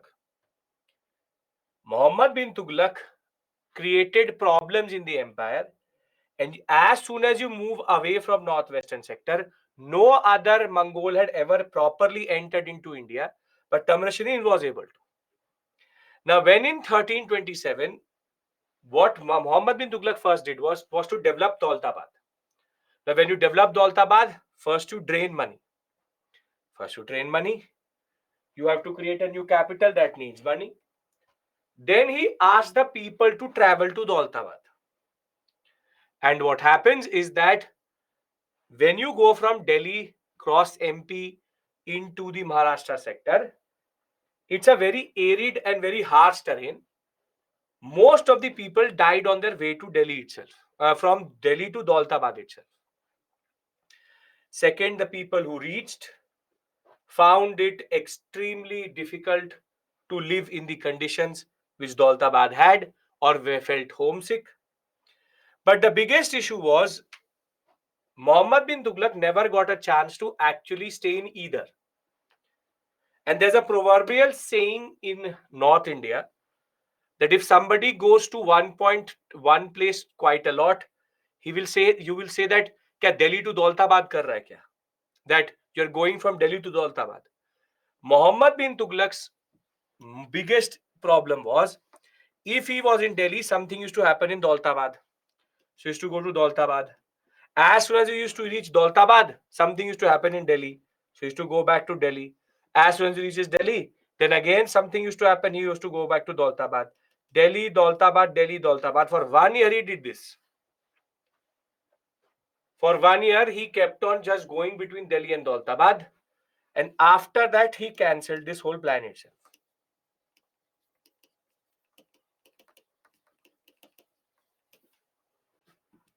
Now, he's done two things.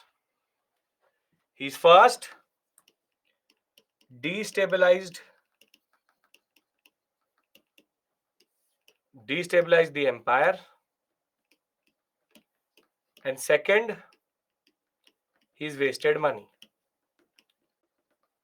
Are we clear about the first experiment, which basically failed? New capital Daulatabad never really became successful, and Delhi to Daulatabad destruction. Right? Only you wasted money in that regard, and everybody's time. People died also. Nothing really. So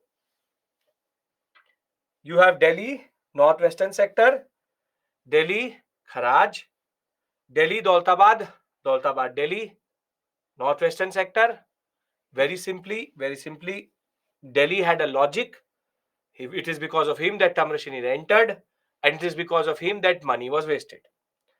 Daulatabad was created as new capital. Nobody wanted to stay there. He cancelled the plan after too much problems in this sector.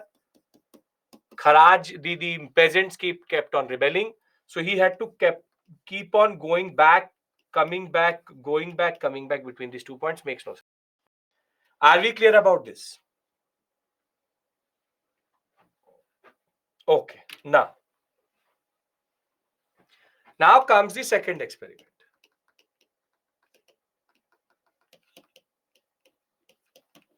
Now comes the second experiment.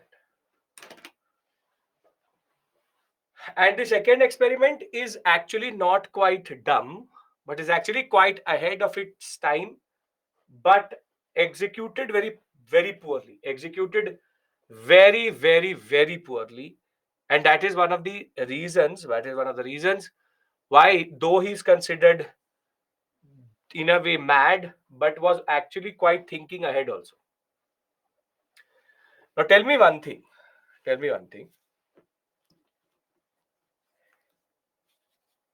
This is a 20 rupee note.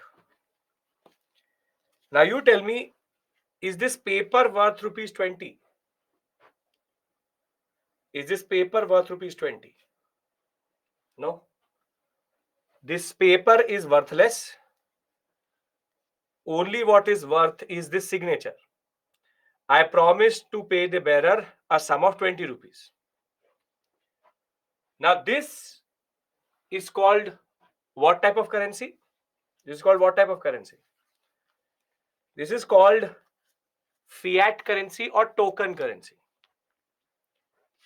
Fiat and token currency have something very interesting in common. See, if you have a gold coin,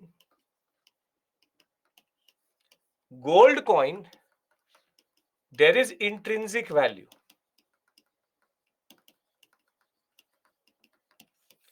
Gold coin has intrinsic value, wherein because it is made out of gold, it has value. This is face value. But when we have our paper currency, it is token currency because it has no intrinsic value. It has no intrinsic value, but only the state gives it value. So this is legal tender because the state says so. They are mostly parallel, Sakshi, but we read them in sequence. Now, we understand the difference between non-token currency and token currency. Do we understand it? Yes?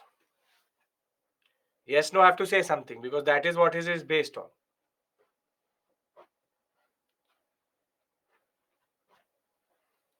Intrinsic meaning internal value.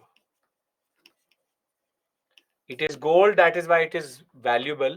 Here it's just a piece of paper, so there's no value to it as a paper. So it's a 2000 rupees note. The note is not about 2000 rupees. It is just the value which the signature of the RBI governor gives and the fact that the government recognizes it. That's only that. Therein, tokenized currency, the simple point is currency value is not equal to the metal or material used.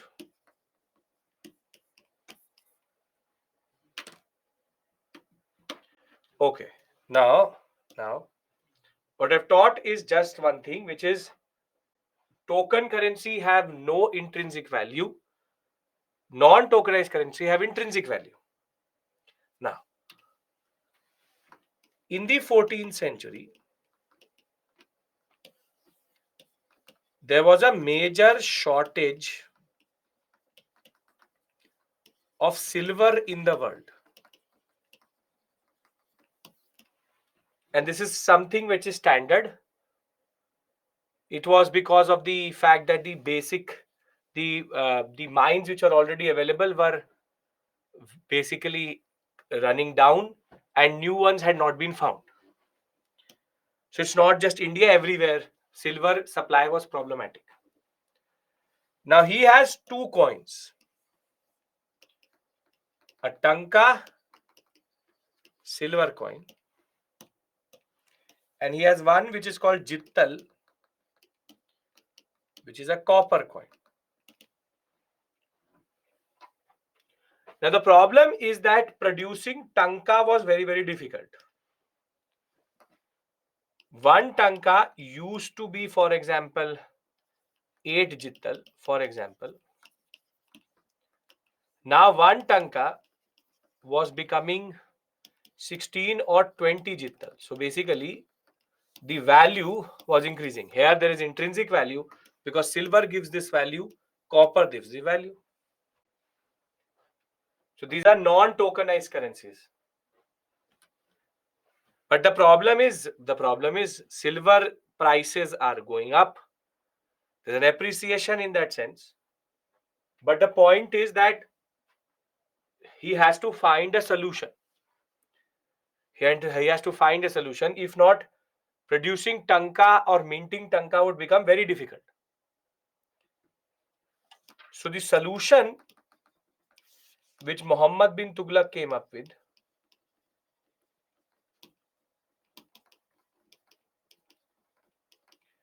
was quite interesting.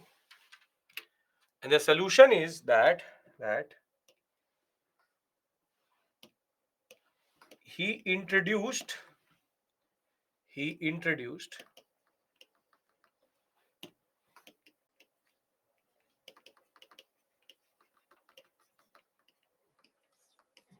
a new currency. He introduced a new currency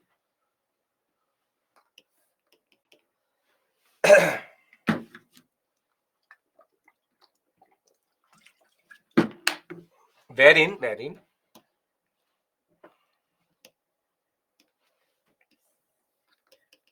Tanka is still there.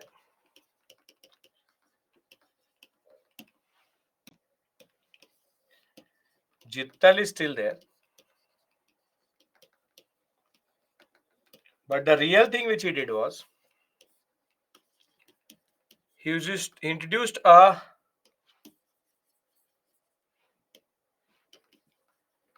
bronze coin whose value was equal to 1 Tanka. And this is called the token currency experiment.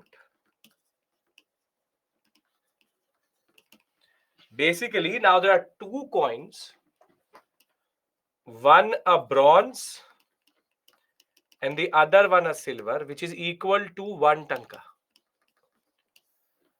Is bronze intrinsically or is bronze valuable as silver? No. But still this bronze coin is being valued at silver. So in a way, does not this become a token currency? That he has introduced a new currency which has a tokenized value of silver, but is actually not silver. And that way, this was something quite ahead. There was no country in the world which had ever introduce token currency at this point of time. But Muhammad bin Tughlaq was able to get this idea that let me do one thing. I should not always give value to silver because it is silver. I can give bronze and argue and recognize it as a silver coin. So do we understand the solution? Because then I will tell you how this totally messed up the economy properly.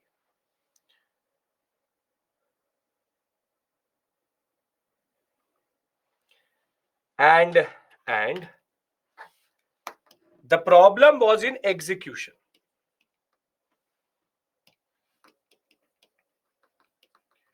Token currency, bronze coin equals to silver coin in order to reduce silver demand. The problem is in execution because he did two things which were very problematic. First, the coin was not unique in its design. And second, people started to melt copper coins and utensils and objects and forge a bronze coin. Basically, we Indians are always very smart. They basically counterfeited the bronze coin. Bronze coin design was so common that in every household in India, now there was a minting factory. They brought all their copper, added tin and nickel, and gave it to a local, what we call as blacksmith. And he basically every nukkad had a minting center itself. Now this is a very big problem. This means the forgery, or we'll say the counterfeit itself, counterfeit currency became a problem.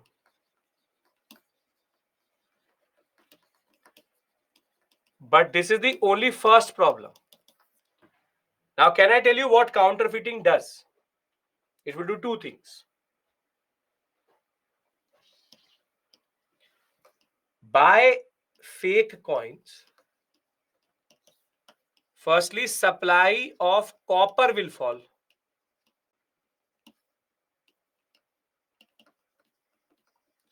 Because everyone was making it into bronze. So if Jittal was there, value of Jittal will go up or down. Or if there is a supply, when a supply of something goes down, what happens to the price? Price goes up. So now Jittal started to appreciate. Jittal became more and more expensive to produce. So he had a shortage of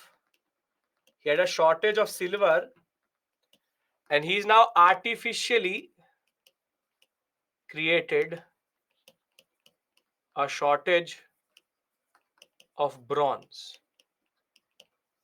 or rather shortage of copper.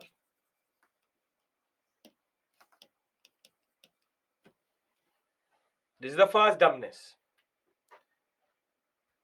Second is that he later in 1328 discontinued or demonetized the coin, which is even more problematic. Why? Because if he had issued 5 lakh bronze coins. If you demonetize something, does the government need to give you back or should they reimburse for what you have lost? The answer is yes. How the government of India said, bring the 1,000 rupees note, we'll give you 2,000. Now what happens is that he issued 5 lakh coins. But when it came to people exchanging 10 lakh coins were collected and to be issued back in silver. And this is the dumbness. He was not able to make out which was the coin he issued and which the people produced. So now you see he has destroyed the copper supply and now he has to issue 10 lakh silver coins. As it is, the silver supply is very, very low. So now you see how he's literally messed up the economy, which is that he's appreciated Jittal also, appreciated silver also, silver supply already there, problematic, more needs. And therefore, the second experiment of Muhammad bin Tughlaq literally destroyed the economy. Make sense? First and second experiment. I give you a breather, then we move forward. First and second clear? Token currency should be clear because the questions can be made from here. Repeat. Akanksha's simple point is he had issued 5 lakh bronze coins. He discontinued it. So he said that, okay, come give the bronze to me, I'll give you silver back. But he was not able to make he was not able to make out which was counterfeit coin and which was non-counterfeit coin. And therefore he has to, if government says that, if government knew that 80 lakh crore was in circulation, and when it came to demonetization, now the Indian government has to, or the RBI has to exchange 180 crores. So the problem is that the money supply according to RBI was only 80 crores, 80 lakh crores. And now when they came to exchange, it was 180 lakh crore. That is in itself problematic because 100 lakh crore rupees has come from counterfeiting. The government is not able to make out which is the real 100 rupee, which is a real 1,000 rupee note, which is not. So would it not drain the economy? Because the government had only 80 lakh crore in the supply. Now they have to push another 100 lakh crore because that was the one which nobody actually was able to make sense of how it came into the economy. The logic of demonetization was we'll remove black money from the economy. And that is why you will see there's a deficit between money supply, money in circulation and money collected by the RBI. Here it's the other way around. The money supply according to the Wazir was only 5 lakh bronze coins. But then when it came back, it was 10 lakh bronze coins. More than what they had issued. Which is in itself means that there are 5 lakh counterfeit coins which they can't make out which is the one. Get my point? How these two will mess up the economy. Perfect. So we take a small breather here and then we come back, discuss the other two experiments shorter, and then we'll transition to the next module. So we'll come back at 8 and we'll move forward. I'll leave you here. Why design was kept so common? We have to go back and ask the Muhammad bin Tughlaq about that.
Welcome back. Okay.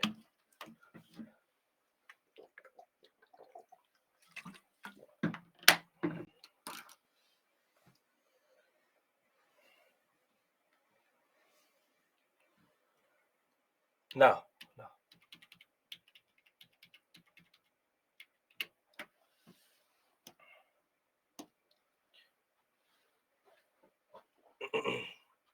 we discussed the third and the fourth experiment.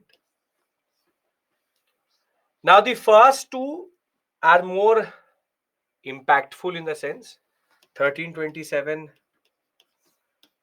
1328. This is Delhi to Daulatabad. And this is what we call as token currency.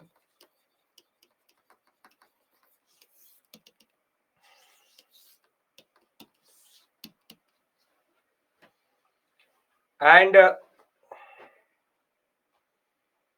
be it Delhi to Daulatabad, be it token currency, this is going to be an administrative right, man.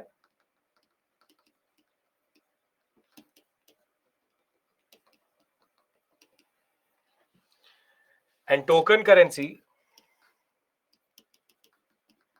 is an economic disaster.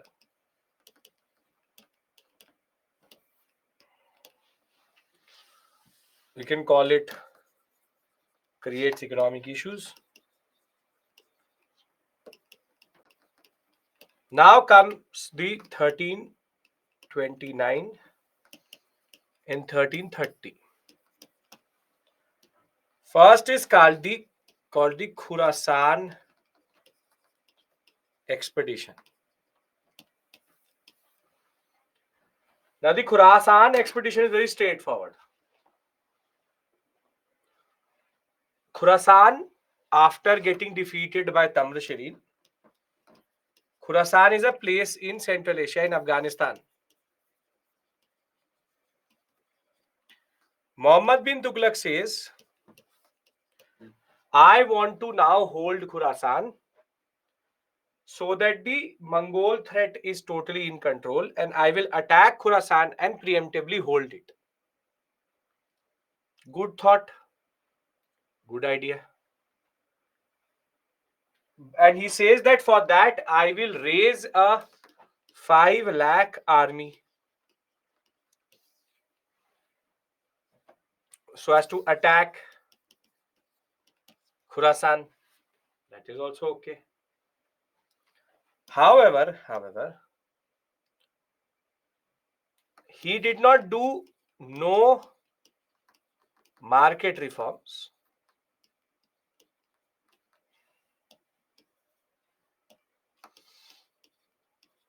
Gave them high salaries as per prevailing rates. As per prevailing rates.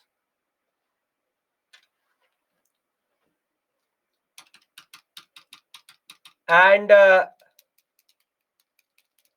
the point with Khurasan was that he needed to attack it. He's raised an army, and with prevailing rates, it's already a very big, very big, what we call as burden on the treasury.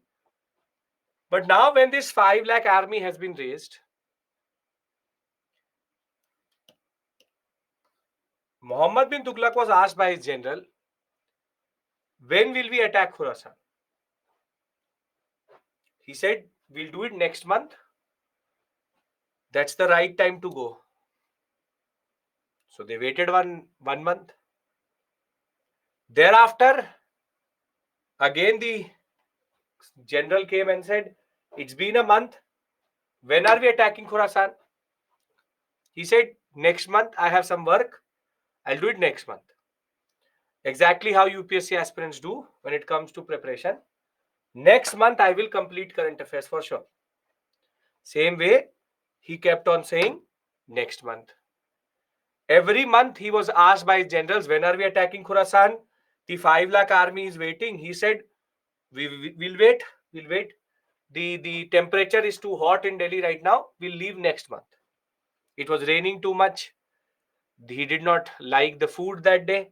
Whatever it may be. For 1 year, he kept the army and gave it a salary. And after 1 year, his general asked, it's been a year, you have not attacked Khurasan. So Muhammad bin Tughlaq says, we don't need to capture Khurasan. Disband the army. So basically, what has happened is that he's fed an army for 1 year and did not even attack. What do you call this in fiscal terms? What do you call this in fiscal terms? You call this wastage of money. It's wasteful. He gave them prevailing salaries, he gave them a very high salary, and then did not use them also. So very simply, Khurasan expedition again created fiscal issues. You can see how he's paving way for the decline of Delhi Sultanate because he is bleeding the treasury of unnecessary money. Now, Khurasan is about raising an army and not using it.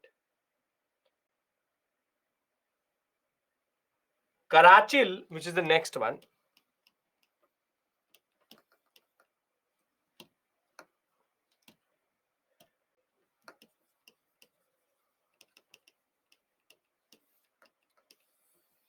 Karachil expedition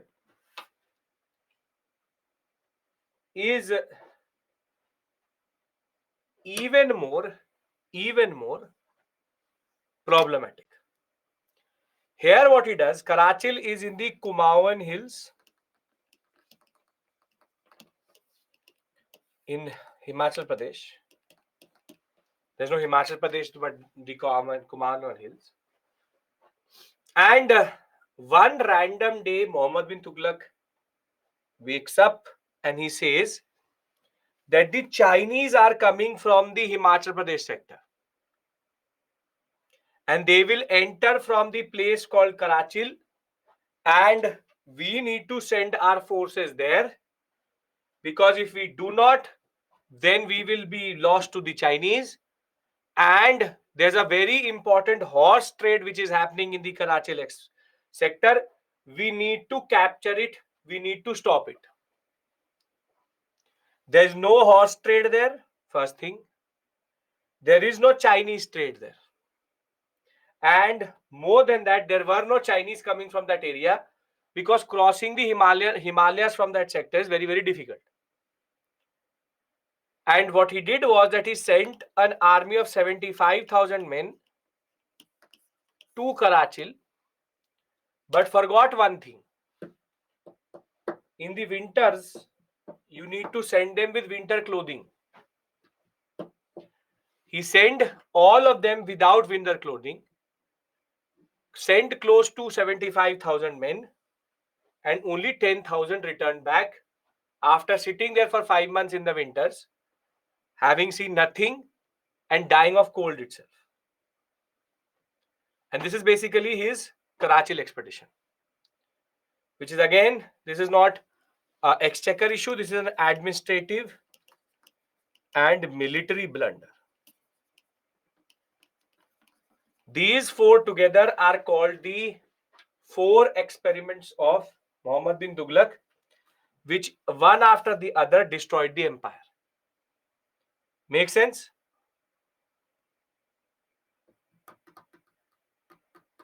Yes? Okay.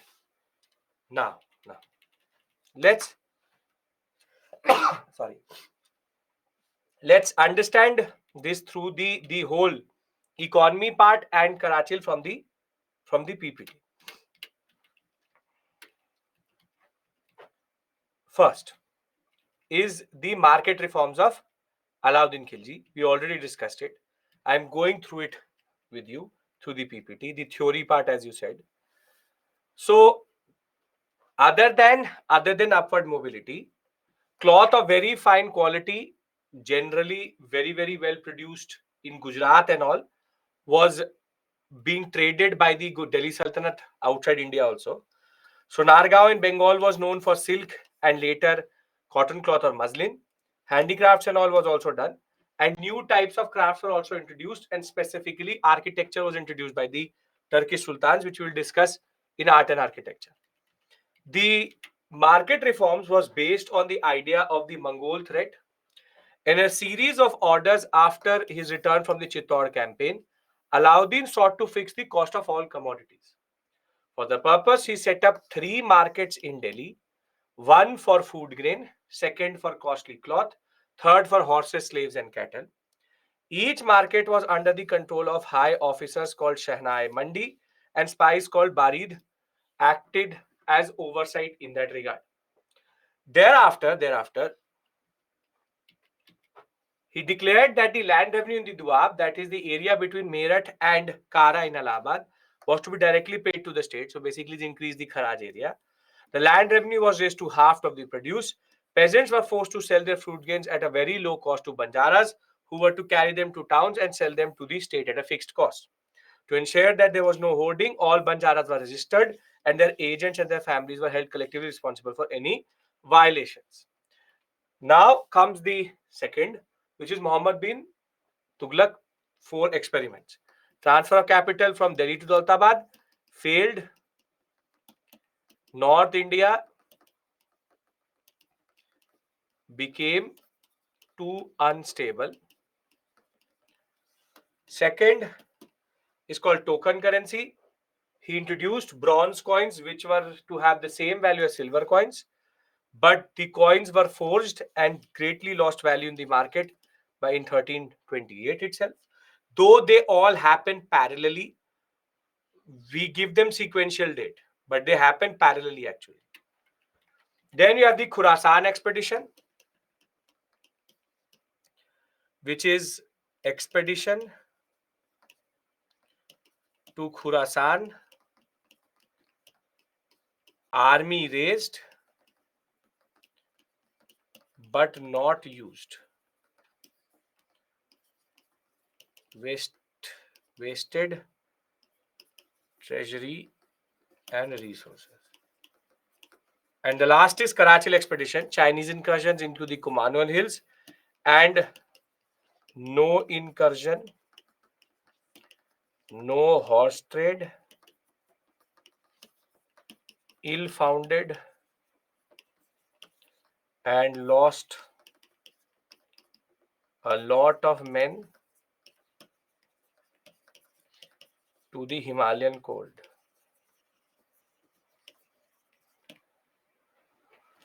He did not anticipate it is going to be so cold. Now, when we talk about society, this is the last discussion we have, and then we close Delhi Sultanate. When we talk about society, first things first, that the Brahmanical society did not have control over the state. However, social mobility is also happening. Social mobility meaning that the lower varnas are getting more economic opportunities, and that in turn means their social status is changing.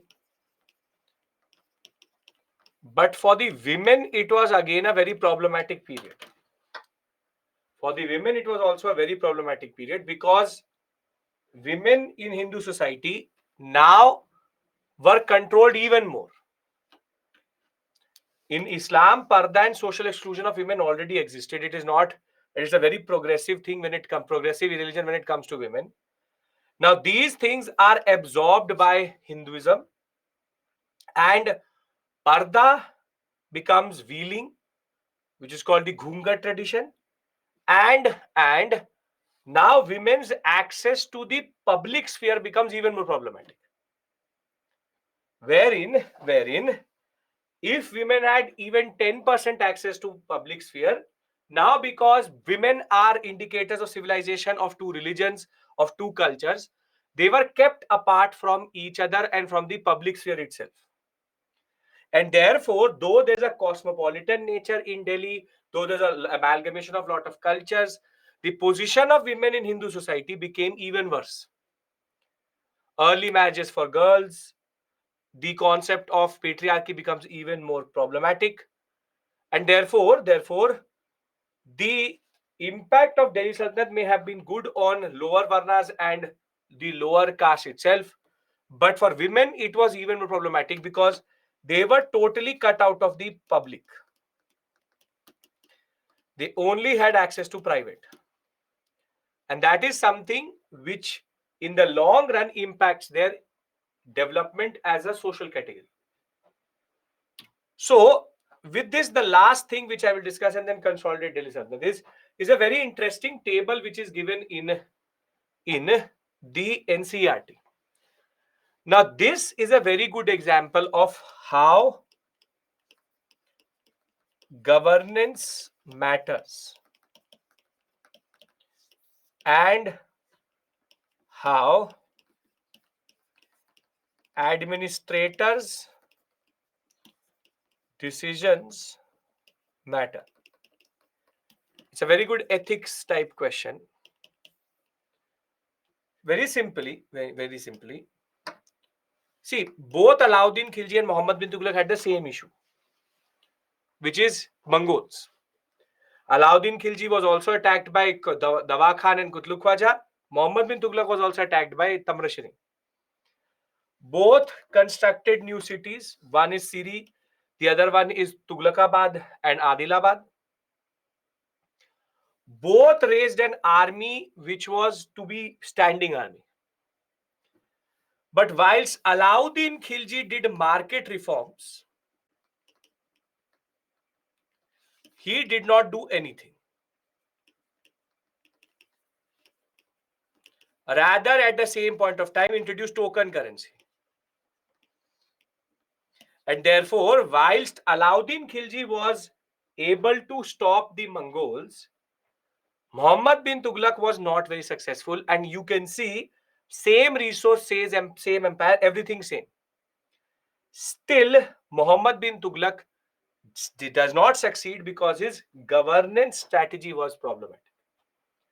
So with the same set of issues, same set of problems, same set of resources, an administrator can have two different outcomes, which comes out of this. And with this, we finish Delhi Sultanate and our module number 2 is over. Okay.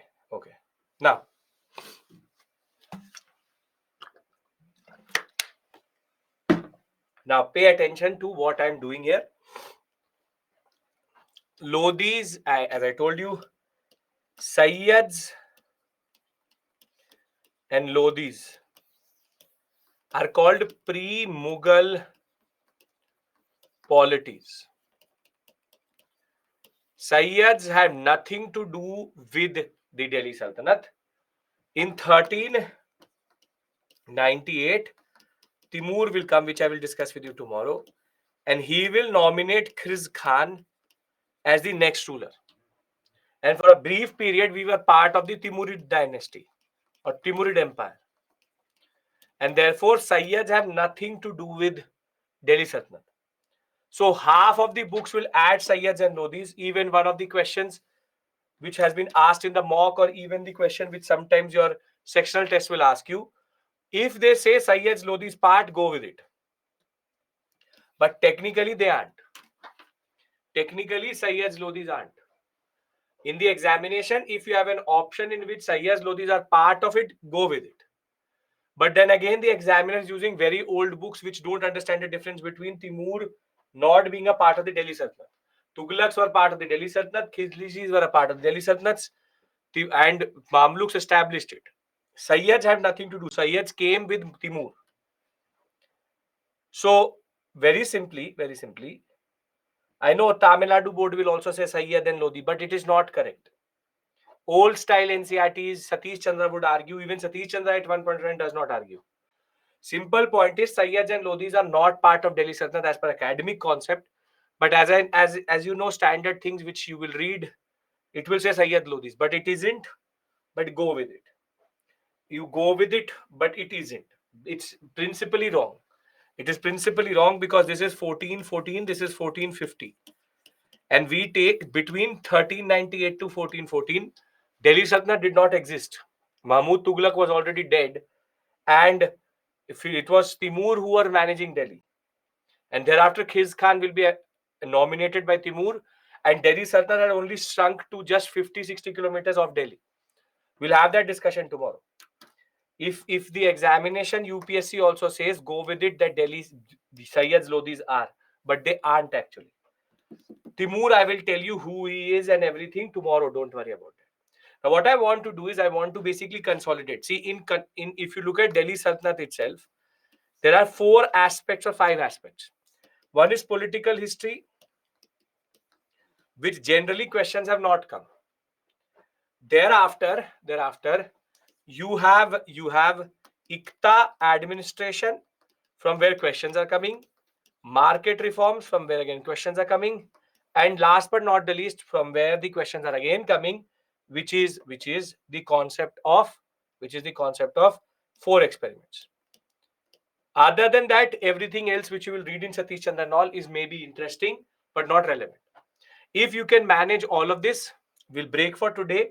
We'll start Vijayanagara Bahamani tomorrow. We'll reach till first battle of Panipat whilst doing certain previous year questions also. Yes?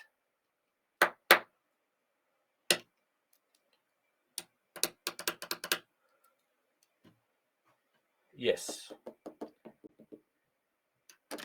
Perfect. So I will see you tomorrow same time. I'll not be late today because of a traffic issue. I was stuck somewhere. I'll see you, and I know I've left you early because there's a webinar today. So please be a part of it. Happy New Year. And I think Sham says taking economics, so you can join that now. Thank you. Foreign travelers and all, Harshita will discuss that in art and culture.